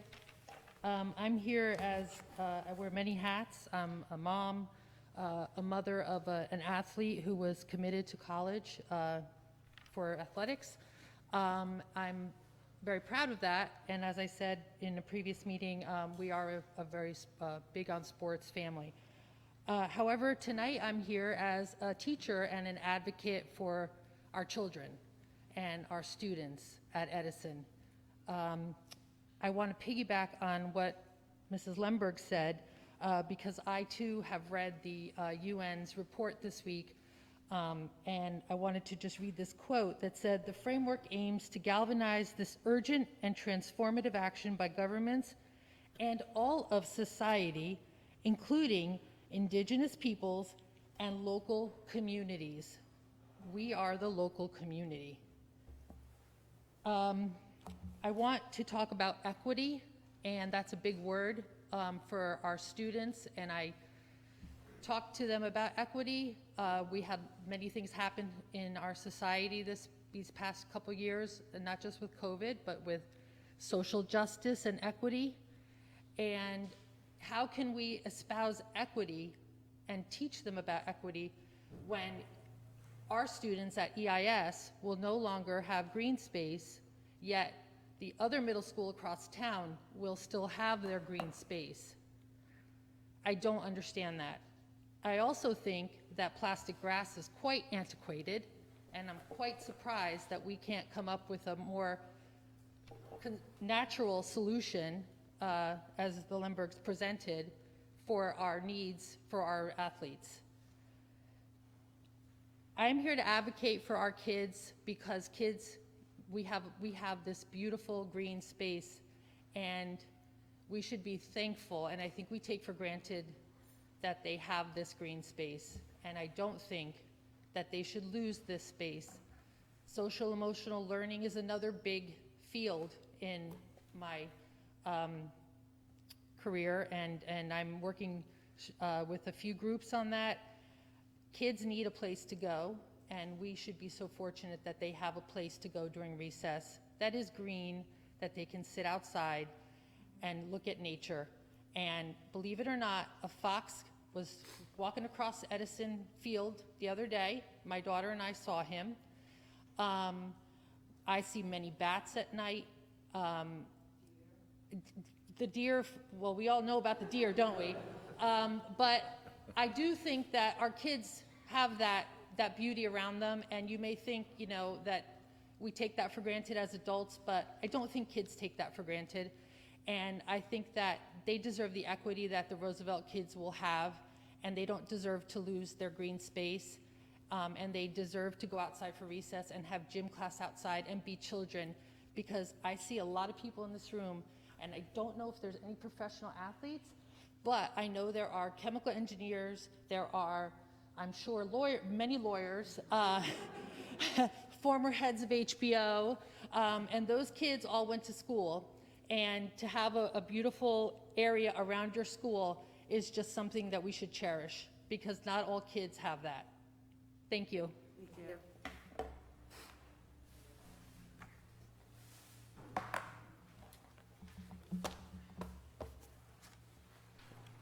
Hi, my name is Norm Yang, and I live at 2 Normandy Drive. I'm a retired chemical engineer. During my career as an engineer and as a technology manager, I was involved in my company's Responsible Care program. The Responsible Care program is chemical manufacturing industry's initiative to improve the health and safety of their employees, the community which they operate in, and the environment in general. Since retirement, I'm still very concerned about health, safety, and environmental issues. I would like to express my concerns about the use of artificial turf. We should consider upgrading existing fields with properly designed, high-quality natural grass fields because there are significant health and environmental concerns associated with artificial turf. It is difficult to prove conclusively whether or not artificial turf is safe because there are significant environment and health data gaps for artificial turf. The key gaps are artificial turf types will contain different chemical hazards and many chemicals likely to be hazardous which have not yet been tested. These chemicals include toxins, carcinogens, and heavy metals. Data does not include synergistic effects. Chemicals can sometimes act together to cause cancer, even when low-level exposure to individual chemicals might not be cancer-causing. This is particularly important for artificial turf, which has many hazardous chemicals. Health data only includes exposure via inhalation, ingestion, or dermal exposure, not the simultaneous or cumulative effects which would actually occur from playing on artificial turf. Investigations are in progress to try and close these data gaps. However, contrary to synthetic turf council claims, there is no conclusive evidence that artificial turf is safe. In fact, there's an increasing amount of evidence that artificial turf will likely pose environmental and health hazards. Leaching is a major environmental concern. Significant amounts of zinc, aniline, and phenol were identified in concentrations above groundwater safety standards. Significant quantities of an acute toxin, benzothiazole, were also found. The types and concentrations of emissions also increased as the artificial turf ages and degrades. Another concern is soil contamination. Levels of polycyclic aromatic hydrocarbons in soil exceeding the New York State and Italian standards were detected. Significant amounts of lead and dioxins were also detected in soil samples. A 1-inch rainfall will result in 250,000 gallons of stormwater containing pollutants from the Edison multi-field proposal. It is likely that runoff will go into the Robinson Creek. Any project, including an artificial turf field, particularly a 400,000 square foot artificial turf field, needs to include a waste management program to define and abate the expected pollution from artificial turf and also include end-of-life artificial turf disposal. From a health perspective, many hazardous chemicals and chemicals not yet tested but likely to be hazardous were found in artificial turf. A 2019 McGill University health study showed that toxic leachate from the artificial turf crumb rubber infill impairs the early development of chicken, notably the brain and cardiovascular system. Other studies showed significant outgassing of toxins from artificial turf, which further increased exposure to health hazards. Health experts are now recommending that artificial turf be assumed to be hazardous until it is proven safe. There are also short-term health and safety issues, which include a 58% higher rate of injury, heat stress issues such as heat stroke, heat exhaustion, and dehydration, blistering of hands and feet, turf burns, and antibiotic-resistant staph infection. Due to the increasing amount of data showing potential health and environmental hazards, cities and towns in New York, including New York City, Washington, Connecticut, California, Minnesota, Maryland, and Australia have proposed or enacted moratoriums or bans on crumb rubber and/or artificial turfs. Crumb rubber infill is facing a potential ban in Europe due to concerns about cancer. The National Football League Players Association is opposed to artificial turf, and FIFA will require grass fields for the World Cup starting in 2026. Mayor Brindle and members of the Town Council, we should follow their lead and ban artificial turf until it is proven safe. Thank you very much.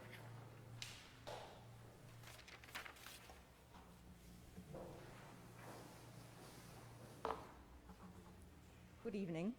My name is Bianca Wright. I live on 771 Knollwood Terrace. I am a landscape architect, and I am a member of the Green Team since the beginning of this year. Mayor Brindle and members of this Town Council, I want to thank you for all your efforts in making Westfield more sustainable. To name a few initiatives, 8 new recycling programs at Westfield's Conservation Center with 240 tons of recyclables collected in 2020. Water-conscious projects such as the Adopt a Drain program and the Rain Garden at Tamacos Park, free EV charging stations in Westfield's downtown, and most recently, Ready Farms, the proposed hydroponic farm on North Ave with a restaurant and learning center.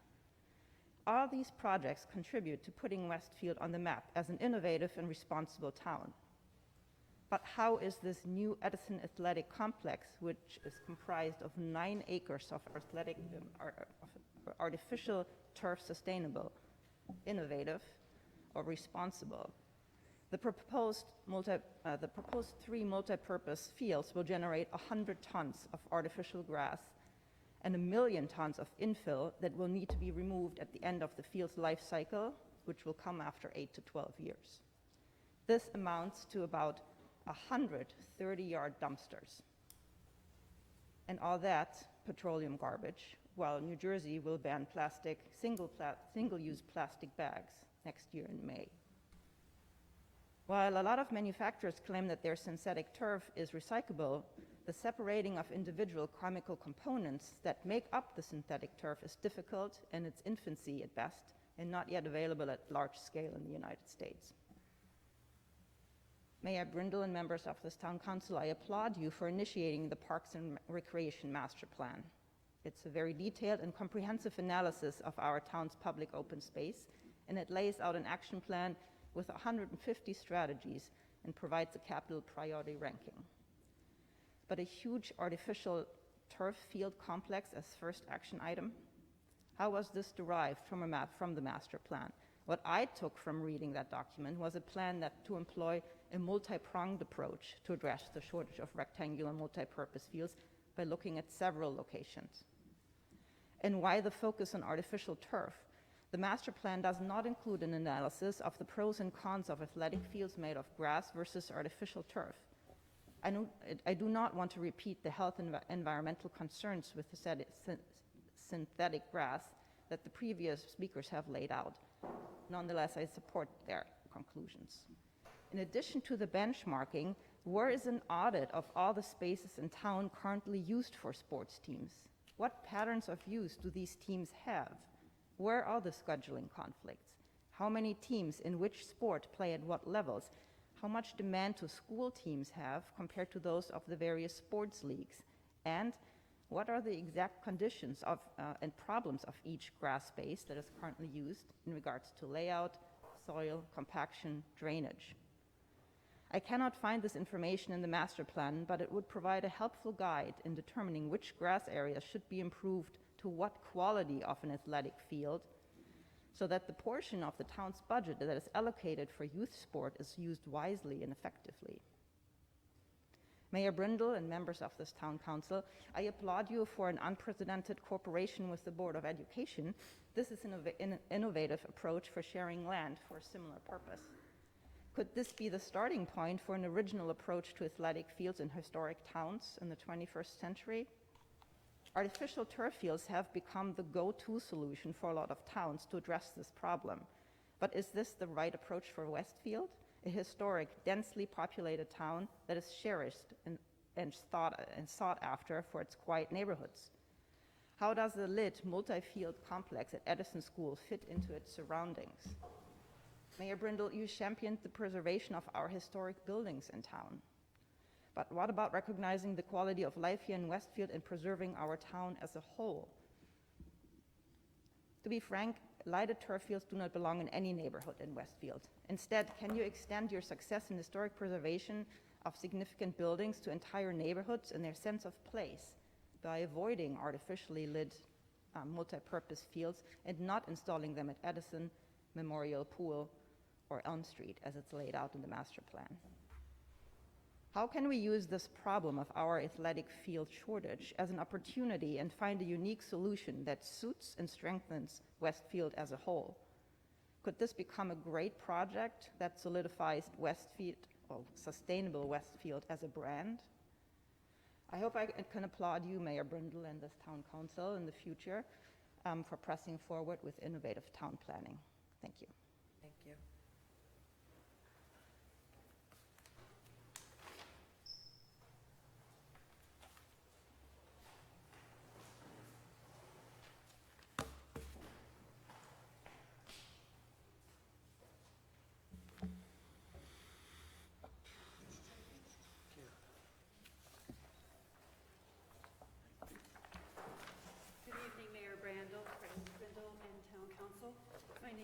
Joanne Onishi.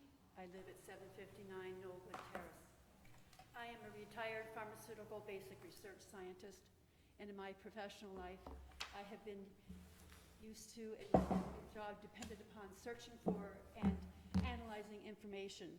It is that sort of activity that has allowed me to learn about the Edison Field project. In my reading about this project, I have learned that we cannot discuss the Edison Field project without understanding how two water sources are important considerations for this project. The first water source I think that we need to understand is the town's stormwater sewer system. In my research, I found that the sports complex is to be built next to a creek that is an integral part of the town's stormwater sewer system. The handout that I've just passed out shows the stormwater sewer system map that I assembled from the grids posted on the Department of Public Works website. I've confirmed the interpretation of this map with a town employee in the maps group. So if we could turn for a moment to look at the map. The blue lines in this map represent the open waterways. At the lower right-hand part of the map, there is the creek. That is behind the Edison Intermediate School. This is the creek that we're going to be talking about tonight. In the upper right-hand portion of the map is the pond and the canal in the Mindawaskan Park.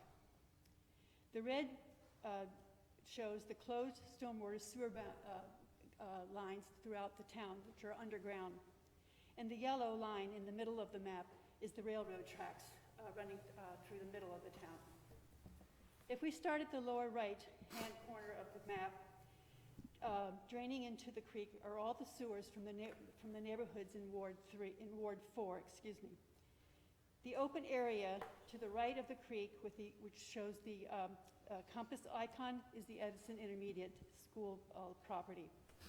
The red line next to the school property is the sewer line that passes under the varsity baseball field, under Keller Stadium, and collects water from Ward 3. This sewer line empties into the creek. Going up the page, you can see that the sewer line travels up next to Rahway Avenue, passes through high school and under the fields behind the high school. It enters the traffic circle and passes under the railroad tracks. Moving to the left quadrant of the map, the system drains neighborhoods in Ward 1. The sewer lines cross Prospect, Elm, and Lawrence Avenue and head into the gardens. Going back to the center of the map where the traffic circle is and going towards the right, you can see that the sewer lines pass under Broad Street and meander into the Mindawaskan Park area and end up in the Chestnut Road and into Ward 2 areas. So clearly, the creek is an integral part of the town's stormwater sewer system. I consider this to be the town's creek. It's not just the Knollwood Terrace Creek. If something happens to this creek, we, the residents in Knollwood Terrace and in Ward 4, will certainly be impacted, but I argue and suggest to you we should all think about this, is what happens to that creek to the rest of the town. Today, this creek is a concrete canal. The concrete canal extends from just south of Shakamaxon Drive, past homes in Westbrook, Knollwood Terrace, and Normandy. The creek behind the seaward homes is made of boulders.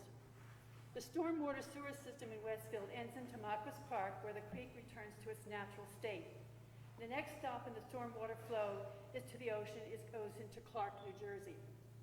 During rain events, the torrents of water that pass through this creek are most impressive to see. Large volumes of rapidly moving water over the decades have no doubt contributed to the creek's present physical state. It is also important to remember that Westfield has many hilly neighborhoods. Over time, there have been larger homes with more outdoor entertainment areas built compared to the 1950s when the creek was built, or when the canal was built. It was in the 1950s that this creek was designed and built. I have learned that with larger physical footprints from these larger homes, larger entertainment or outdoor entertainment areas, there is less slow percolation of water through soil and faster runoff through the properties and into the stormwater sewer system. On my walks in my neighborhood, I see many homes with water flowing out of them, presumably from sump pumps. I see water flowing even on dry days. In 2008, the Department of Public Works in the Stormwater Management Plan warned on page 16 that construction projects can change water drainage properties, causing, and I quote, flow downstream waterways to peak faster and higher than natural conditions. I ask, how many residents around town have observed changing water flow through their properties and their neighborhoods? I wonder if the Departments of Public Works or the Planning Zone have maintained records of residents requesting help with water draining issues on their property. Can they tell us, has there been an increase in requests for help with water drainage questions over the last decade? In the planning of the Edison Field project, was there any research to determine if the existing stormwater sewer system has reached its capacity? The Edison Field project is the second water source that we need to discuss. The project is proposed to be built adjacent to this creek. This creek is in Robinson's Branch tributary of the Rahway River watershed. This creek is classified by FEMA as a flood zone. This creek runs through the property of homes on Westbrook and on Knollwood Terrace. Currently, these homes are not listed in the flood zone. I have learned that when an athletic field is built, whether it is artificial turf or natural grass, it is designed to drain quickly so sporting events, both practice and games, can resume soon after a rain event. Currently, the fields behind Edison remain wet after rainstorms, suggesting that the drainage is slow. I know this from my walks in the neighborhood. Remember, this is the natural way that water drains from a watershed. It drains slowly. We have calculated that when there is a 1-inch rainstorm, one would need to clear 250,000 gallons of water from a 400,000 square foot space. The Edison Field project is being designed by an architectural firm that stated in the July 14th neighborhood information gathering that they had no experience developing fields of this magnitude. So how this field is drained has not been described, and it is the crux of the question. It is predicted that in the coming years, storms will be more frequent and more intense. It is not unreasonable to predict that the amount of water in our entire stormwater sewer system will increase. How is a 9.1-acre athletic sports complex to be built and not contribute to local residential flooding?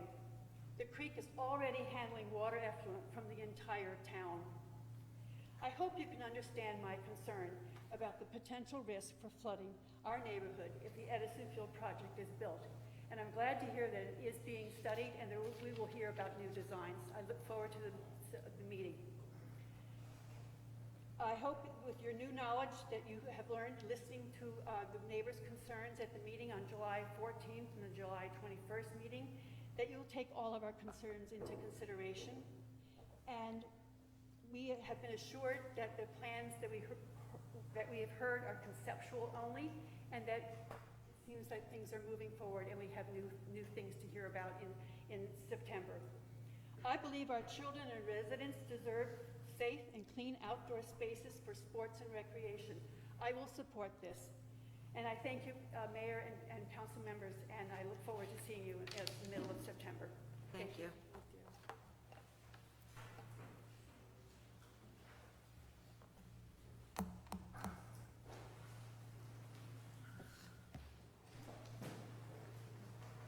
Well, my name is Tim Eaton. I live at 762 Knollwood Terrace.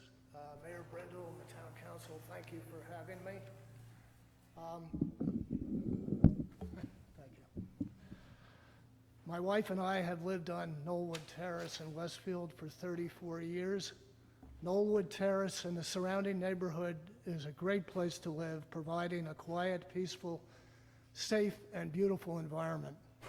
That is why we moved here. The Edison Field project plan will change all of this.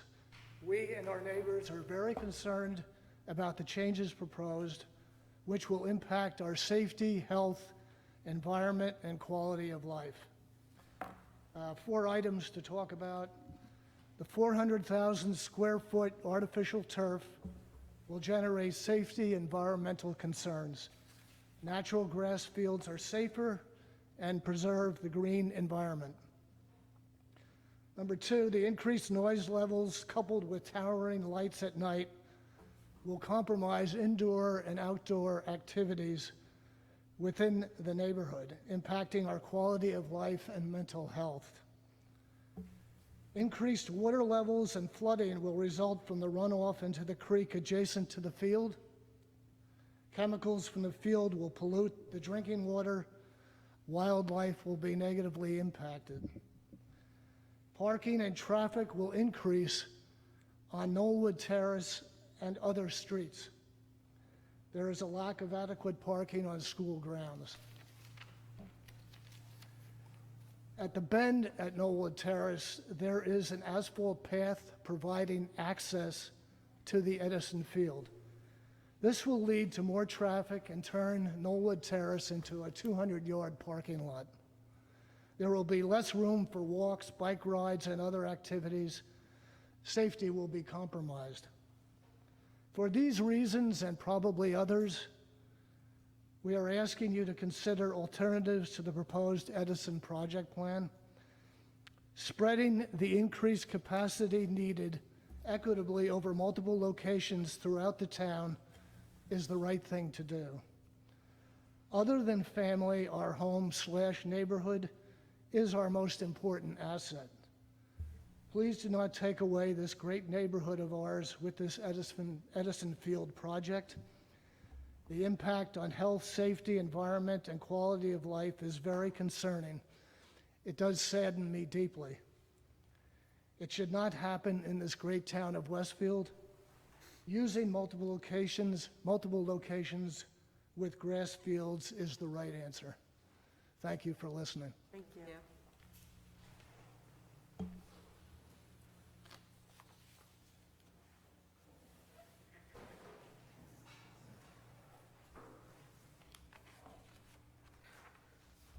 Hello, I'm Anthony Scaglione, 543 Washington Street. Thank you for giving us this opportunity to speak. Can I pull this down over my nose? My glasses are fogging. Okay, so I'm the father of two girls that played youth soccer, and they didn't need lights. They were home after dinner doing homework so they could graduate with GPAs above 3.8. Okay, the kids should be home at night, and they should be studying and doing what's needed to be successful in school. They don't need to be playing sports at night. And most of our in-town teams don't do that. It's the travel teams that seem to do that, and that's another topic I'll get to in a second. I'm also the father of one boy that played every sport that this town offered.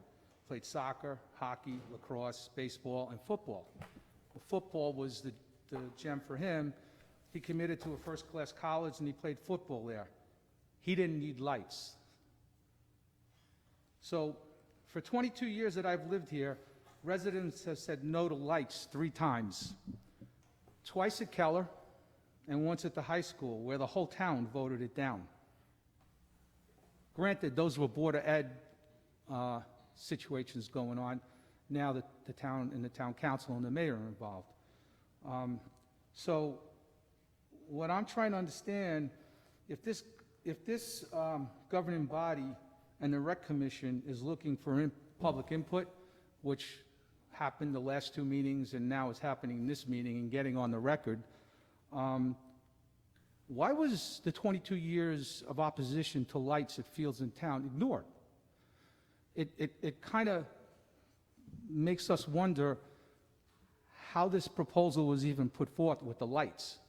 Everybody else has addressed the turf, the issues with that, the traffic, the safety. I'm addressing lights. So, you know, we try to understand, you know, how that could be ignored. So this sports complex, this lighted sports complex, goes against historical input, but yet it was proposed anyway, on a scale that was unimaginable previously. So I'm another engineer. I'm an electrical engineer. And I would like to point out that massive companies like Lockheed Martin, Northrop Grumman, they make very large systems that are used by our government, by our armed forces. And I'm sure most people are aware, and if they're not, they're going to find out right now because I'm going to tell them that when these companies build these systems, they might be located in California or they might be located in New Jersey, but when they hire companies as subcontractors to do the work, they spread it all over the United States. And why do they do this? Because it provides jobs everywhere in the United States. And that's noble, but that's not the real reason. The real reason is because when budgets come up and money has to be proposed to pay for these systems, they get congressional support from all the states. And they know that they're going to get funded and these projects are going to happen. Why do I bring that up? Well, if this governing body and the Rec Commission and then the Board of Ed listened to the past public input that said nobody wants lights in a residential neighborhood, they would have said, let's get this consultant and let's see if they can solve the problem we have and create field access for our children without lights. I asked at one of those meetings if that was done, and I was told no. I asked if Roosevelt School was considered, and I was told no. So it seems like everything had to go to this monstrosity that we're calling the Edison Sports Complex in the same residential neighborhood that's already overburdened by Keller, but we accepted it was there. So it's confusing to me, and I'm sure it's confusing to others, how this proposal even came forth, especially when you're a Fourth Ward councilman, and most of the people here are Fourth Ward council, people you represent. It boggles my mind how Third or Fourth Ward council people could support this. And I've spoken to two of them, and two of them told me they didn't even know the details of this plan until it was proposed at the meeting at council, which I find hard to believe, but I'll take them both at their word. So what I'd like to know is, can this governing body, along with the Rec Commission and the Board of Ed, commit to finding a solution with no lights? Commit to spreading the improvements across all fields in this town. Commit to real trade studies showing we can meet the need without the lights.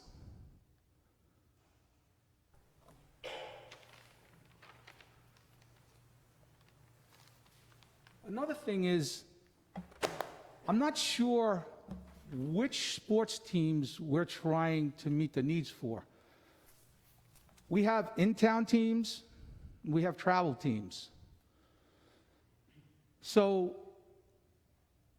I think we need to meet the needs of the in-town teams.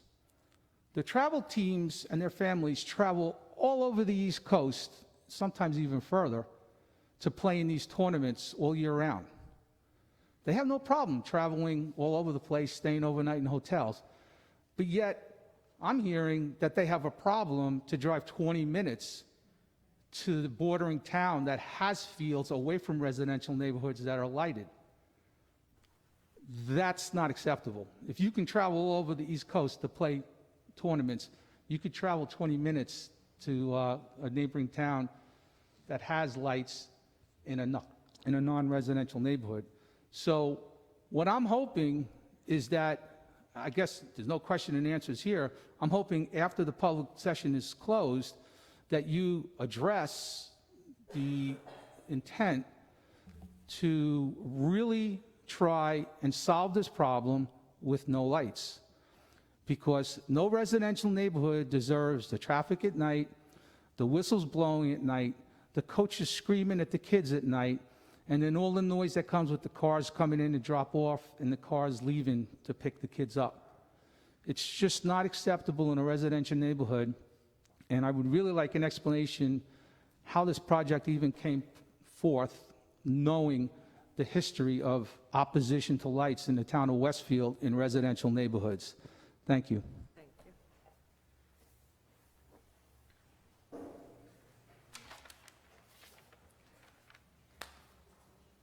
Hello, I'm Jim Heston at 670 Vermont Street. I will be quick and painless. What just happened to my notes? Okay. We're recent residents of the town. I'd like to think we're kind of what you're trying to attract. You know, we came from the city. We're there for 15 years. We have 3 children. They're all young children. God, this is hard to talk with. Is this okay? Thanks. First of all, I've been to all these meetings, and I know this is supposed to be a public input. I'm yet to hear, honestly, anyone coming up here and saying what a great idea this is. I just keep hearing, you know, a lot of obviously concerns that we clearly have, and yet I'm not hearing anyone coming up and saying, my God, this is so great, what an awesome idea. Let's put this, you know, this massive plastic field in the middle of our town. This is actually one of the reasons why we came here, was because we were encouraged with how green it was, the trees, etc. Very different from Hoboken and Manhattan. Very different, and it's a huge draw, and I applaud this community for that, again, because that's why we're here. We live at the epicenter of what you're trying to do. We are literally at we're that house in the back on that cul-de-sac on Vermont Street where, you know, all this is gonna basically go down. That street is, it's already not maintained by the town. It's not paved. It's never been paved by the town. There's no lights there. You guys don't pick up the trash there. I pick up the trash for the events that happen now. So your track record isn't exactly great in servicing that area, and I'm fine with it. You know, I've never put in a complaint to the town before to say, you know, gee, you're not taking good care of you're not good stewards of it. I deal with it. This is on a different level altogether that you guys are asking us to accept. I agree with, I really can't back up, I should say, all of the presentations we've heard today are pretty spot on. And that is the message we want, is just spreading the wealth around. You know, I actually, when we first came here, my oldest daughter went to Roosevelt. And so I was a parent of Roosevelt, and we felt that, you know, it was just a so-so, you know, facility in terms of the fields and so forth. No one was going, oh my God, this is perfect, this needs no improvement. Edison's the same way. Edison could absolutely use improvements. So I'm not saying, gee, don't make any improvements there. Sure, let's put in a nicer grass field there. Let's improve the fencing. Let's, you know, there's a lot of improvements that I think everyone would agree with and want to do. But going to this mega level that you guys are proposing just seems kind of ridiculous and just unnecessary for the whole thing. I absolutely support, again, I have kids of my own, they're in sports, so I absolutely support the town wanting to invest, and I'm not trying to be a NIMBY, but I'm at the same time, let's have a balanced approach to things, because it's gonna obviously, you know, crush our quality of life. There's things like, you know, access to these fields and stuff.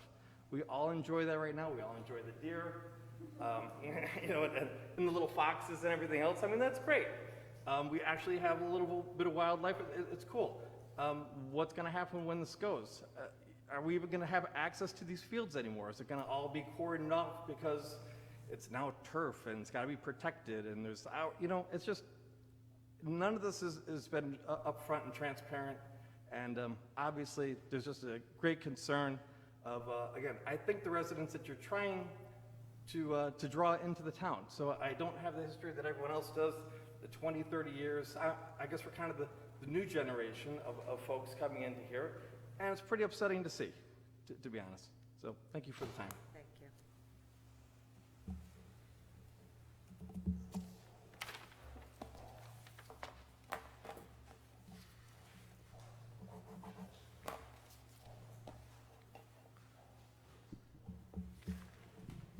good, I think, right? You can hear me, yes?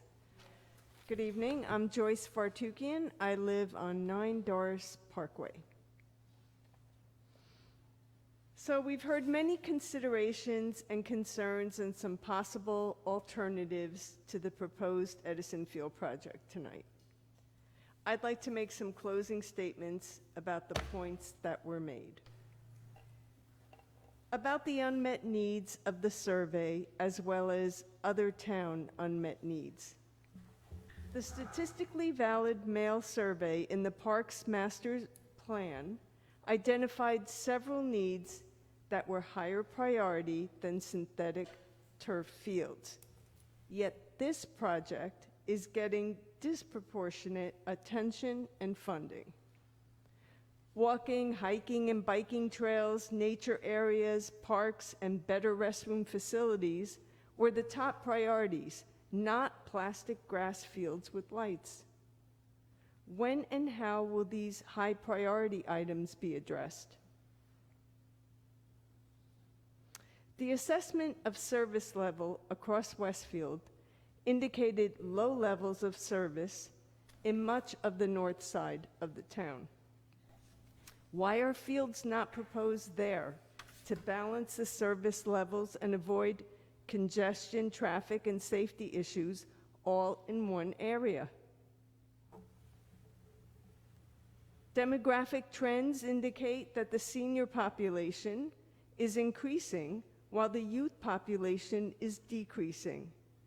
We all care about youth and youth athletics, but the recreation needs of adults and seniors need to be addressed as well. About health and safety, the scale of this proposal will bring unprecedented amounts of traffic into the area surrounding Edison Intermediate School, day and night. Existing parking and traffic issues will be substantially increased, raising the safety risks to pedestrians, bicyclists, and motor vehicles. Artificial field turf temperatures can reach 170 degrees on hot, sunny days, making it unsafe for athletes to practice or compete. Burns, blisters, dehydration, and heat exhaustion are all common issues that can occur. Significantly higher rates of injury have been recorded on synthetic fields, particularly ACL and PCL. Oh, sorry, I need air. Okay. The materials in synthetic turf carpet and infill include toxins, carcinogens, and heavy metals.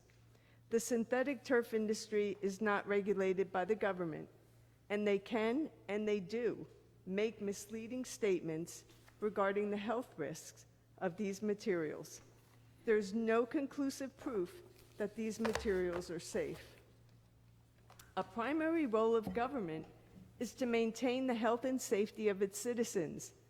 This project, as proposed, is increasing risks, not reducing them. About the environment. Leaching of chemicals into water and soil are significant environmental concerns. These chemicals will eventually end up in Robinson's Creek, the Roarway River, and the Middlesex Reservoir. Robinson's Creek is considered a flood zone by FEMA. It is an integral part of the stormwater management system in Westfield. Management of rainwater from this installation needs to be studied and engineered such that the risk of flooding in the creek is not increased.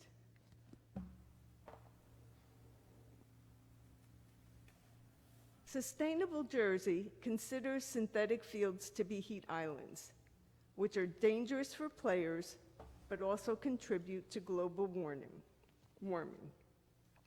They recommend that communities use natural grass for future construction of athletic fields and consider converting synthetic fields to grass when the carpet replacement is needed. Grass fields stay cool and help sequester carbon.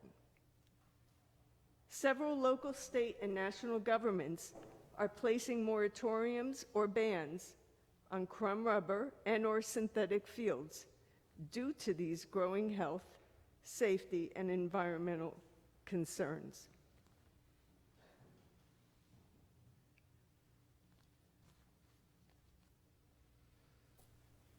About inequity.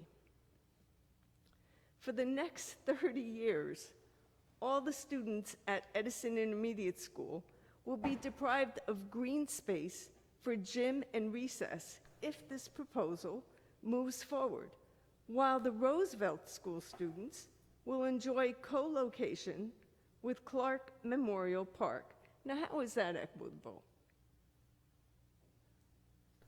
Furthermore, homes in the Edison School catchment area may be less desirable to prospective buyers, especially when they learn that the middle school has no green space. Rather, it is a 9-acre potential health hazard right on the school property. About risks. This 400,000 square foot installation of continuous synthetic turf is unprecedented. Unforeseen issues in the short and long term could lead to unexpected costs. And the real capacity from this investment will almost certainly be less than anticipated due to the lack of available parking and proximity to Kaler Stadium. About the financial aspects. The cost of this proposal is grossly overpriced. Less than half the funds are being spent on multipurpose fields, which was the main objective of the project. Taxpayers will carry the burden of future costs and risks. Grass fields are much less expensive to build, and the total cost of ownership is less than synthetic fields. The investment will be more beneficial if fields were built in multiple locations. So in summary, stadium lighting does not belong in any residential neighborhood. Residents should be able to enjoy peace and quiet at night without worry of pedestrian and traffic safety risks that will only increase after dark. Athletic fields should be developed all over town, not concentrated into one single area, especially the same area that is already dominated by Kaler Stadium. Traffic and parking issues for new fields can be better managed by spreading the fields throughout our town. Artificial turf carries a host of known health and environmental risks. It should not replace any of the remaining natural grassy areas that are left in Westfield. Investing in improvements and ongoing maintenance of grass fields are a lower cost, safer, and more eco-friendly option than synthetic options. Maybe one more minute. Okay. I've lived in Westfield for almost 27 years. I moved here because it was safe, had an excellent school system, and a unique sense of community.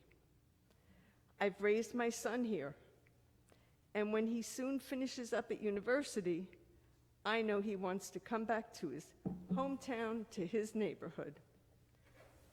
I hope Mayor Brindle and members of the town council that you will rethink this plan so that young people like my son who are considering to move here don't have to rethink whether this is a good place to live. Thank you. Anybody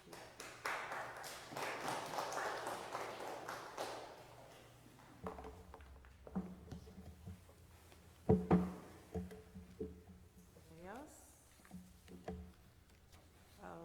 Okay, hearing none, I I close this portion of the meeting. And just to make a few comments, I know it's getting kind of late. First of all, thank you all for coming again. And I hope you heard initially that we've heard you loud and clear. I think the good news is a lot of the comments that you made tonight were ones that you made in the previous meeting, so they're all things that are already under consideration, and certainly was one of the drivers behind Councilman Katz's announcement earlier about scaling back the project. So I hope you feel heard. Everything, we understand your concerns and appreciate your concerns, and we'll be prepared to come back on September 20th at 7 o'clock with some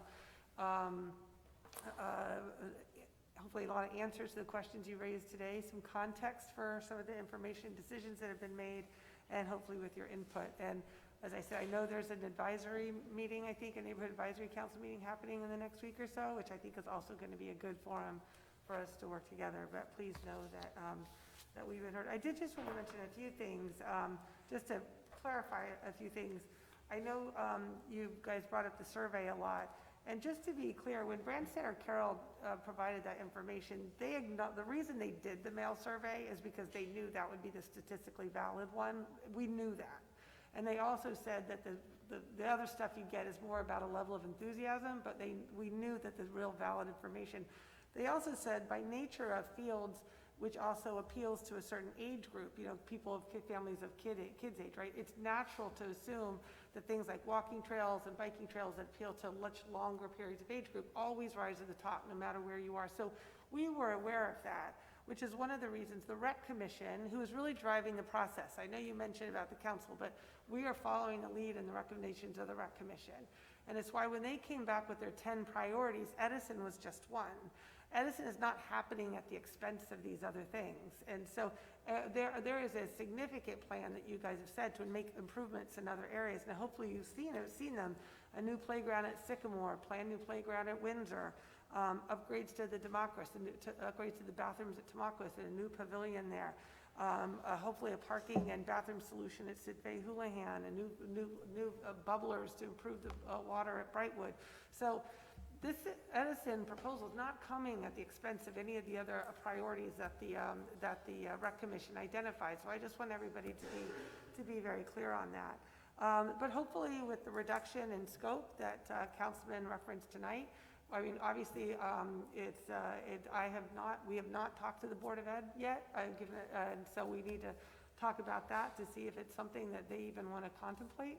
And hopefully we can get back to you guys with all those answers on the 20th. But we do appreciate you coming out tonight sincerely. I know please know you've been heard, and we understand your concerns, and we realize it's a significant consideration for the neighborhood. We want to make sure that we find a way to come up with a middle ground that meets everybody's needs. And I do want to thank the environmental and the green team members who actually did acknowledge our record on sustainability. I'm very proud of what we have accomplished in the last 3 years, particularly with the green team and many things that you guys acknowledged. And so don't think that any environmental impact is anything that we take lightly. I've been very clear about that it's a priority of this administration. And so obviously it'll be a big consideration in terms of what we do going forward. And I hope our record of progress over the last 3 years is a demonstration of that. And lastly, I know Miss Murphy was here. I think she might have left. I was trying to write fast enough to keep track of all the issues that she raised. But I know she's reached out to me on social media, and I've just said there's a lot of misunderstanding, I think, in her comments regarding overdevelopment and what we're doing in the process. So I'll just reiterate again to her, even though she's not here, I'm a full-time mayor. I'm always available here all the time at Town Hall. If anybody ever wants to see me, call the office, my email, mayorbrindle@westfieldnj.gov. I'm always available, and I have said that to Ms. Murphy multiple times, and I'd be happy to take her through what I think is a clear misunderstanding of some of the information that she shared tonight. So with that, let's move on to bills and claims. Councilman Parmalee. Thank you, Mayor. I'd like to move bills and claims in the amount of $609,522.56. May I have a second? Second. Any discussion? All in favor? Yes. Opposed? This motion is carried. Next on the agenda is reports to standing committees, beginning with the Finance Policy Committee. Councilman Parmalee. All right, thank you, Mayor. I have 16 resolutions that I'd like to move in as a package. The first one is a resolution authorizing the Chief Financial Officer to draw a warrant to refund various street opening cash bonds. Resolution authorizing the Chief CFO to draw a warrant for dog By licenses. the way, just so you know, we won't be insulted if you guys want to get up and leave. You're more than welcome to stay, but I just want you to know. Keep going. The dog license, where was I? Dog licenses for July 2021. Resolution authorizing the CFO to refund recreation department fees. Resolution authorizing the CFO to draw a warrant for unused parking permit fee. Resolution authorizing the CFO to draw a warrant for second quarter construction officials' state permit fees for 2021. Resolution authorizing the CFO to draw a warrant for overpaid taxes in 2021. Resolution authorizing the CFO to draw warrants for 2019 pursuant to the Tax Court of New Jersey. Resolution authorizing acceptance of the state fiscal year 21 body worn camera grant program. Resolution to approve insertion of special item of revenue in the municipal budget regarding the Sustainable Jersey grant. Resolution authorizing the application in connection with Greening Union County grant program. Resolution authorizing the CFO to issue warrants for Union County and Union County open space taxes. Resolution authorizing the CFO to issue warrants for the special district taxes. Resolution authorizing the CFO to draw a warrant for risk management consultant fee. A resolution authorizing award of contract for crossing guard management services. And as referenced by the mayor earlier, resolution authorizing award of contract for the South Side Train Station kiosk concessionaire. Thank you. May I have a second? Second. Seconded by Councilman Mackey. Any discussion? All in favor? Yes. Opposed? This motion is carried. Next is the Public Safety, Transportation, Parking Committee. Councilman Dardia. Thank you, Mayor. I would like to move a resolution authorizing an award of contract for the purchase of police department traffic safety equipment. May I have a second? Second. Seconded by Councilman Katz. Any discussion? All in favor? Yes. Opposed? This motion is carried. Next, Code Review and Town Property Committee. Councilman Parmalee. I have 3 resolutions I'd like to move in as a package. The first one's a resolution to approve a peddler's licenses, a resolution to approve children's amusement device, and a resolution authorizing an award of contract for Adams Fest Beer and Wine Garden concession. May I have a second? Second. Seconded by Councilman Mackey. Any discussion? All in favor? Yes. Opposed? This motion is carried.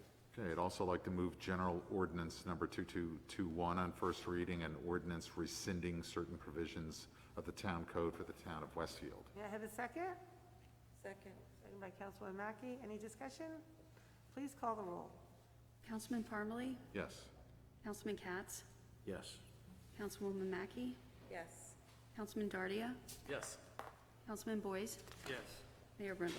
Yes, this motion is carried. I'd also like to move General Ordinance Number 2222, an ordinance to amend certain provisions of the land use ordinance of the town of Westfield, requiring the submission of a digital copy of applications to the Planning Board and the Board of Adjustment. May I have a second? Second. Seconded by Councilman Boyce. Any discussion? Please call the roll. Councilman Parmalee? Yes. Councilman Katz? Yes. Councilwoman Mackey? Yes. Councilman Dardia? Yes. Councilman Boyce? Yes. Mayor Brindle? Yes, this motion is carried. All right, I'd also like to move Special Ordinance Number 2222, a special ordinance authorizing the sale of town property known as 121 Myrtle Avenue in the town of Westfield. May I have a second? Second. Any discussion? Please call the roll. Councilman Parmalee? Yes. Councilman Katz? Yes. Councilwoman Mackey? Yes. Councilman Dardia? Yes. Councilman Boyce? Yes. Mayor Brindle? Yes, this motion is carried. And then lastly, I'd like to move Special Ordinance Number 2223, a special ordinance authorizing the sale of town property known as 650 Hort Street. May I have a second? Second. Any, second by Councilman Dardia. Any discussion? Please call the roll. Councilman Parmalee? Yes. Councilman Katz? Yes. Councilwoman Mackey? Yes. Councilman Dardia? Yes. Councilman Boyce? Yes. Mayor Brindle? Yes, this motion is carried. Councilman Katz. Thank you, Mayor. I would like to move a resolution to amend a contract for various landscape materials for the Department of Public Works. May I have a second? Second. Second by Councilman Parmalee. Any discussion? All in favor? Yes. Opposed? This motion has carried. Any comments from the council before we adjourn? I'll just make a couple of comments. As you heard tonight, we were happy to award a contract to Harvest Group, awarding the contract for the Adams Fest Ale Garden. We are going to proceed with cautious optimism that we can have an outdoor event this year. Save the date for Saturday, October 16th for the Ale Garden, and Friday night, October 1st for the Masquerade Ball. And be prepared that it might be a masquerade ball this year. Hope to see you there. We look forward to it. May I have a motion to adjourn? So moved. Motion by Councilman Parmalee, second. Second. Second by Councilman Dardia. All in favor? Aye. Opposed? Motion is carried, and this meeting is adjourned.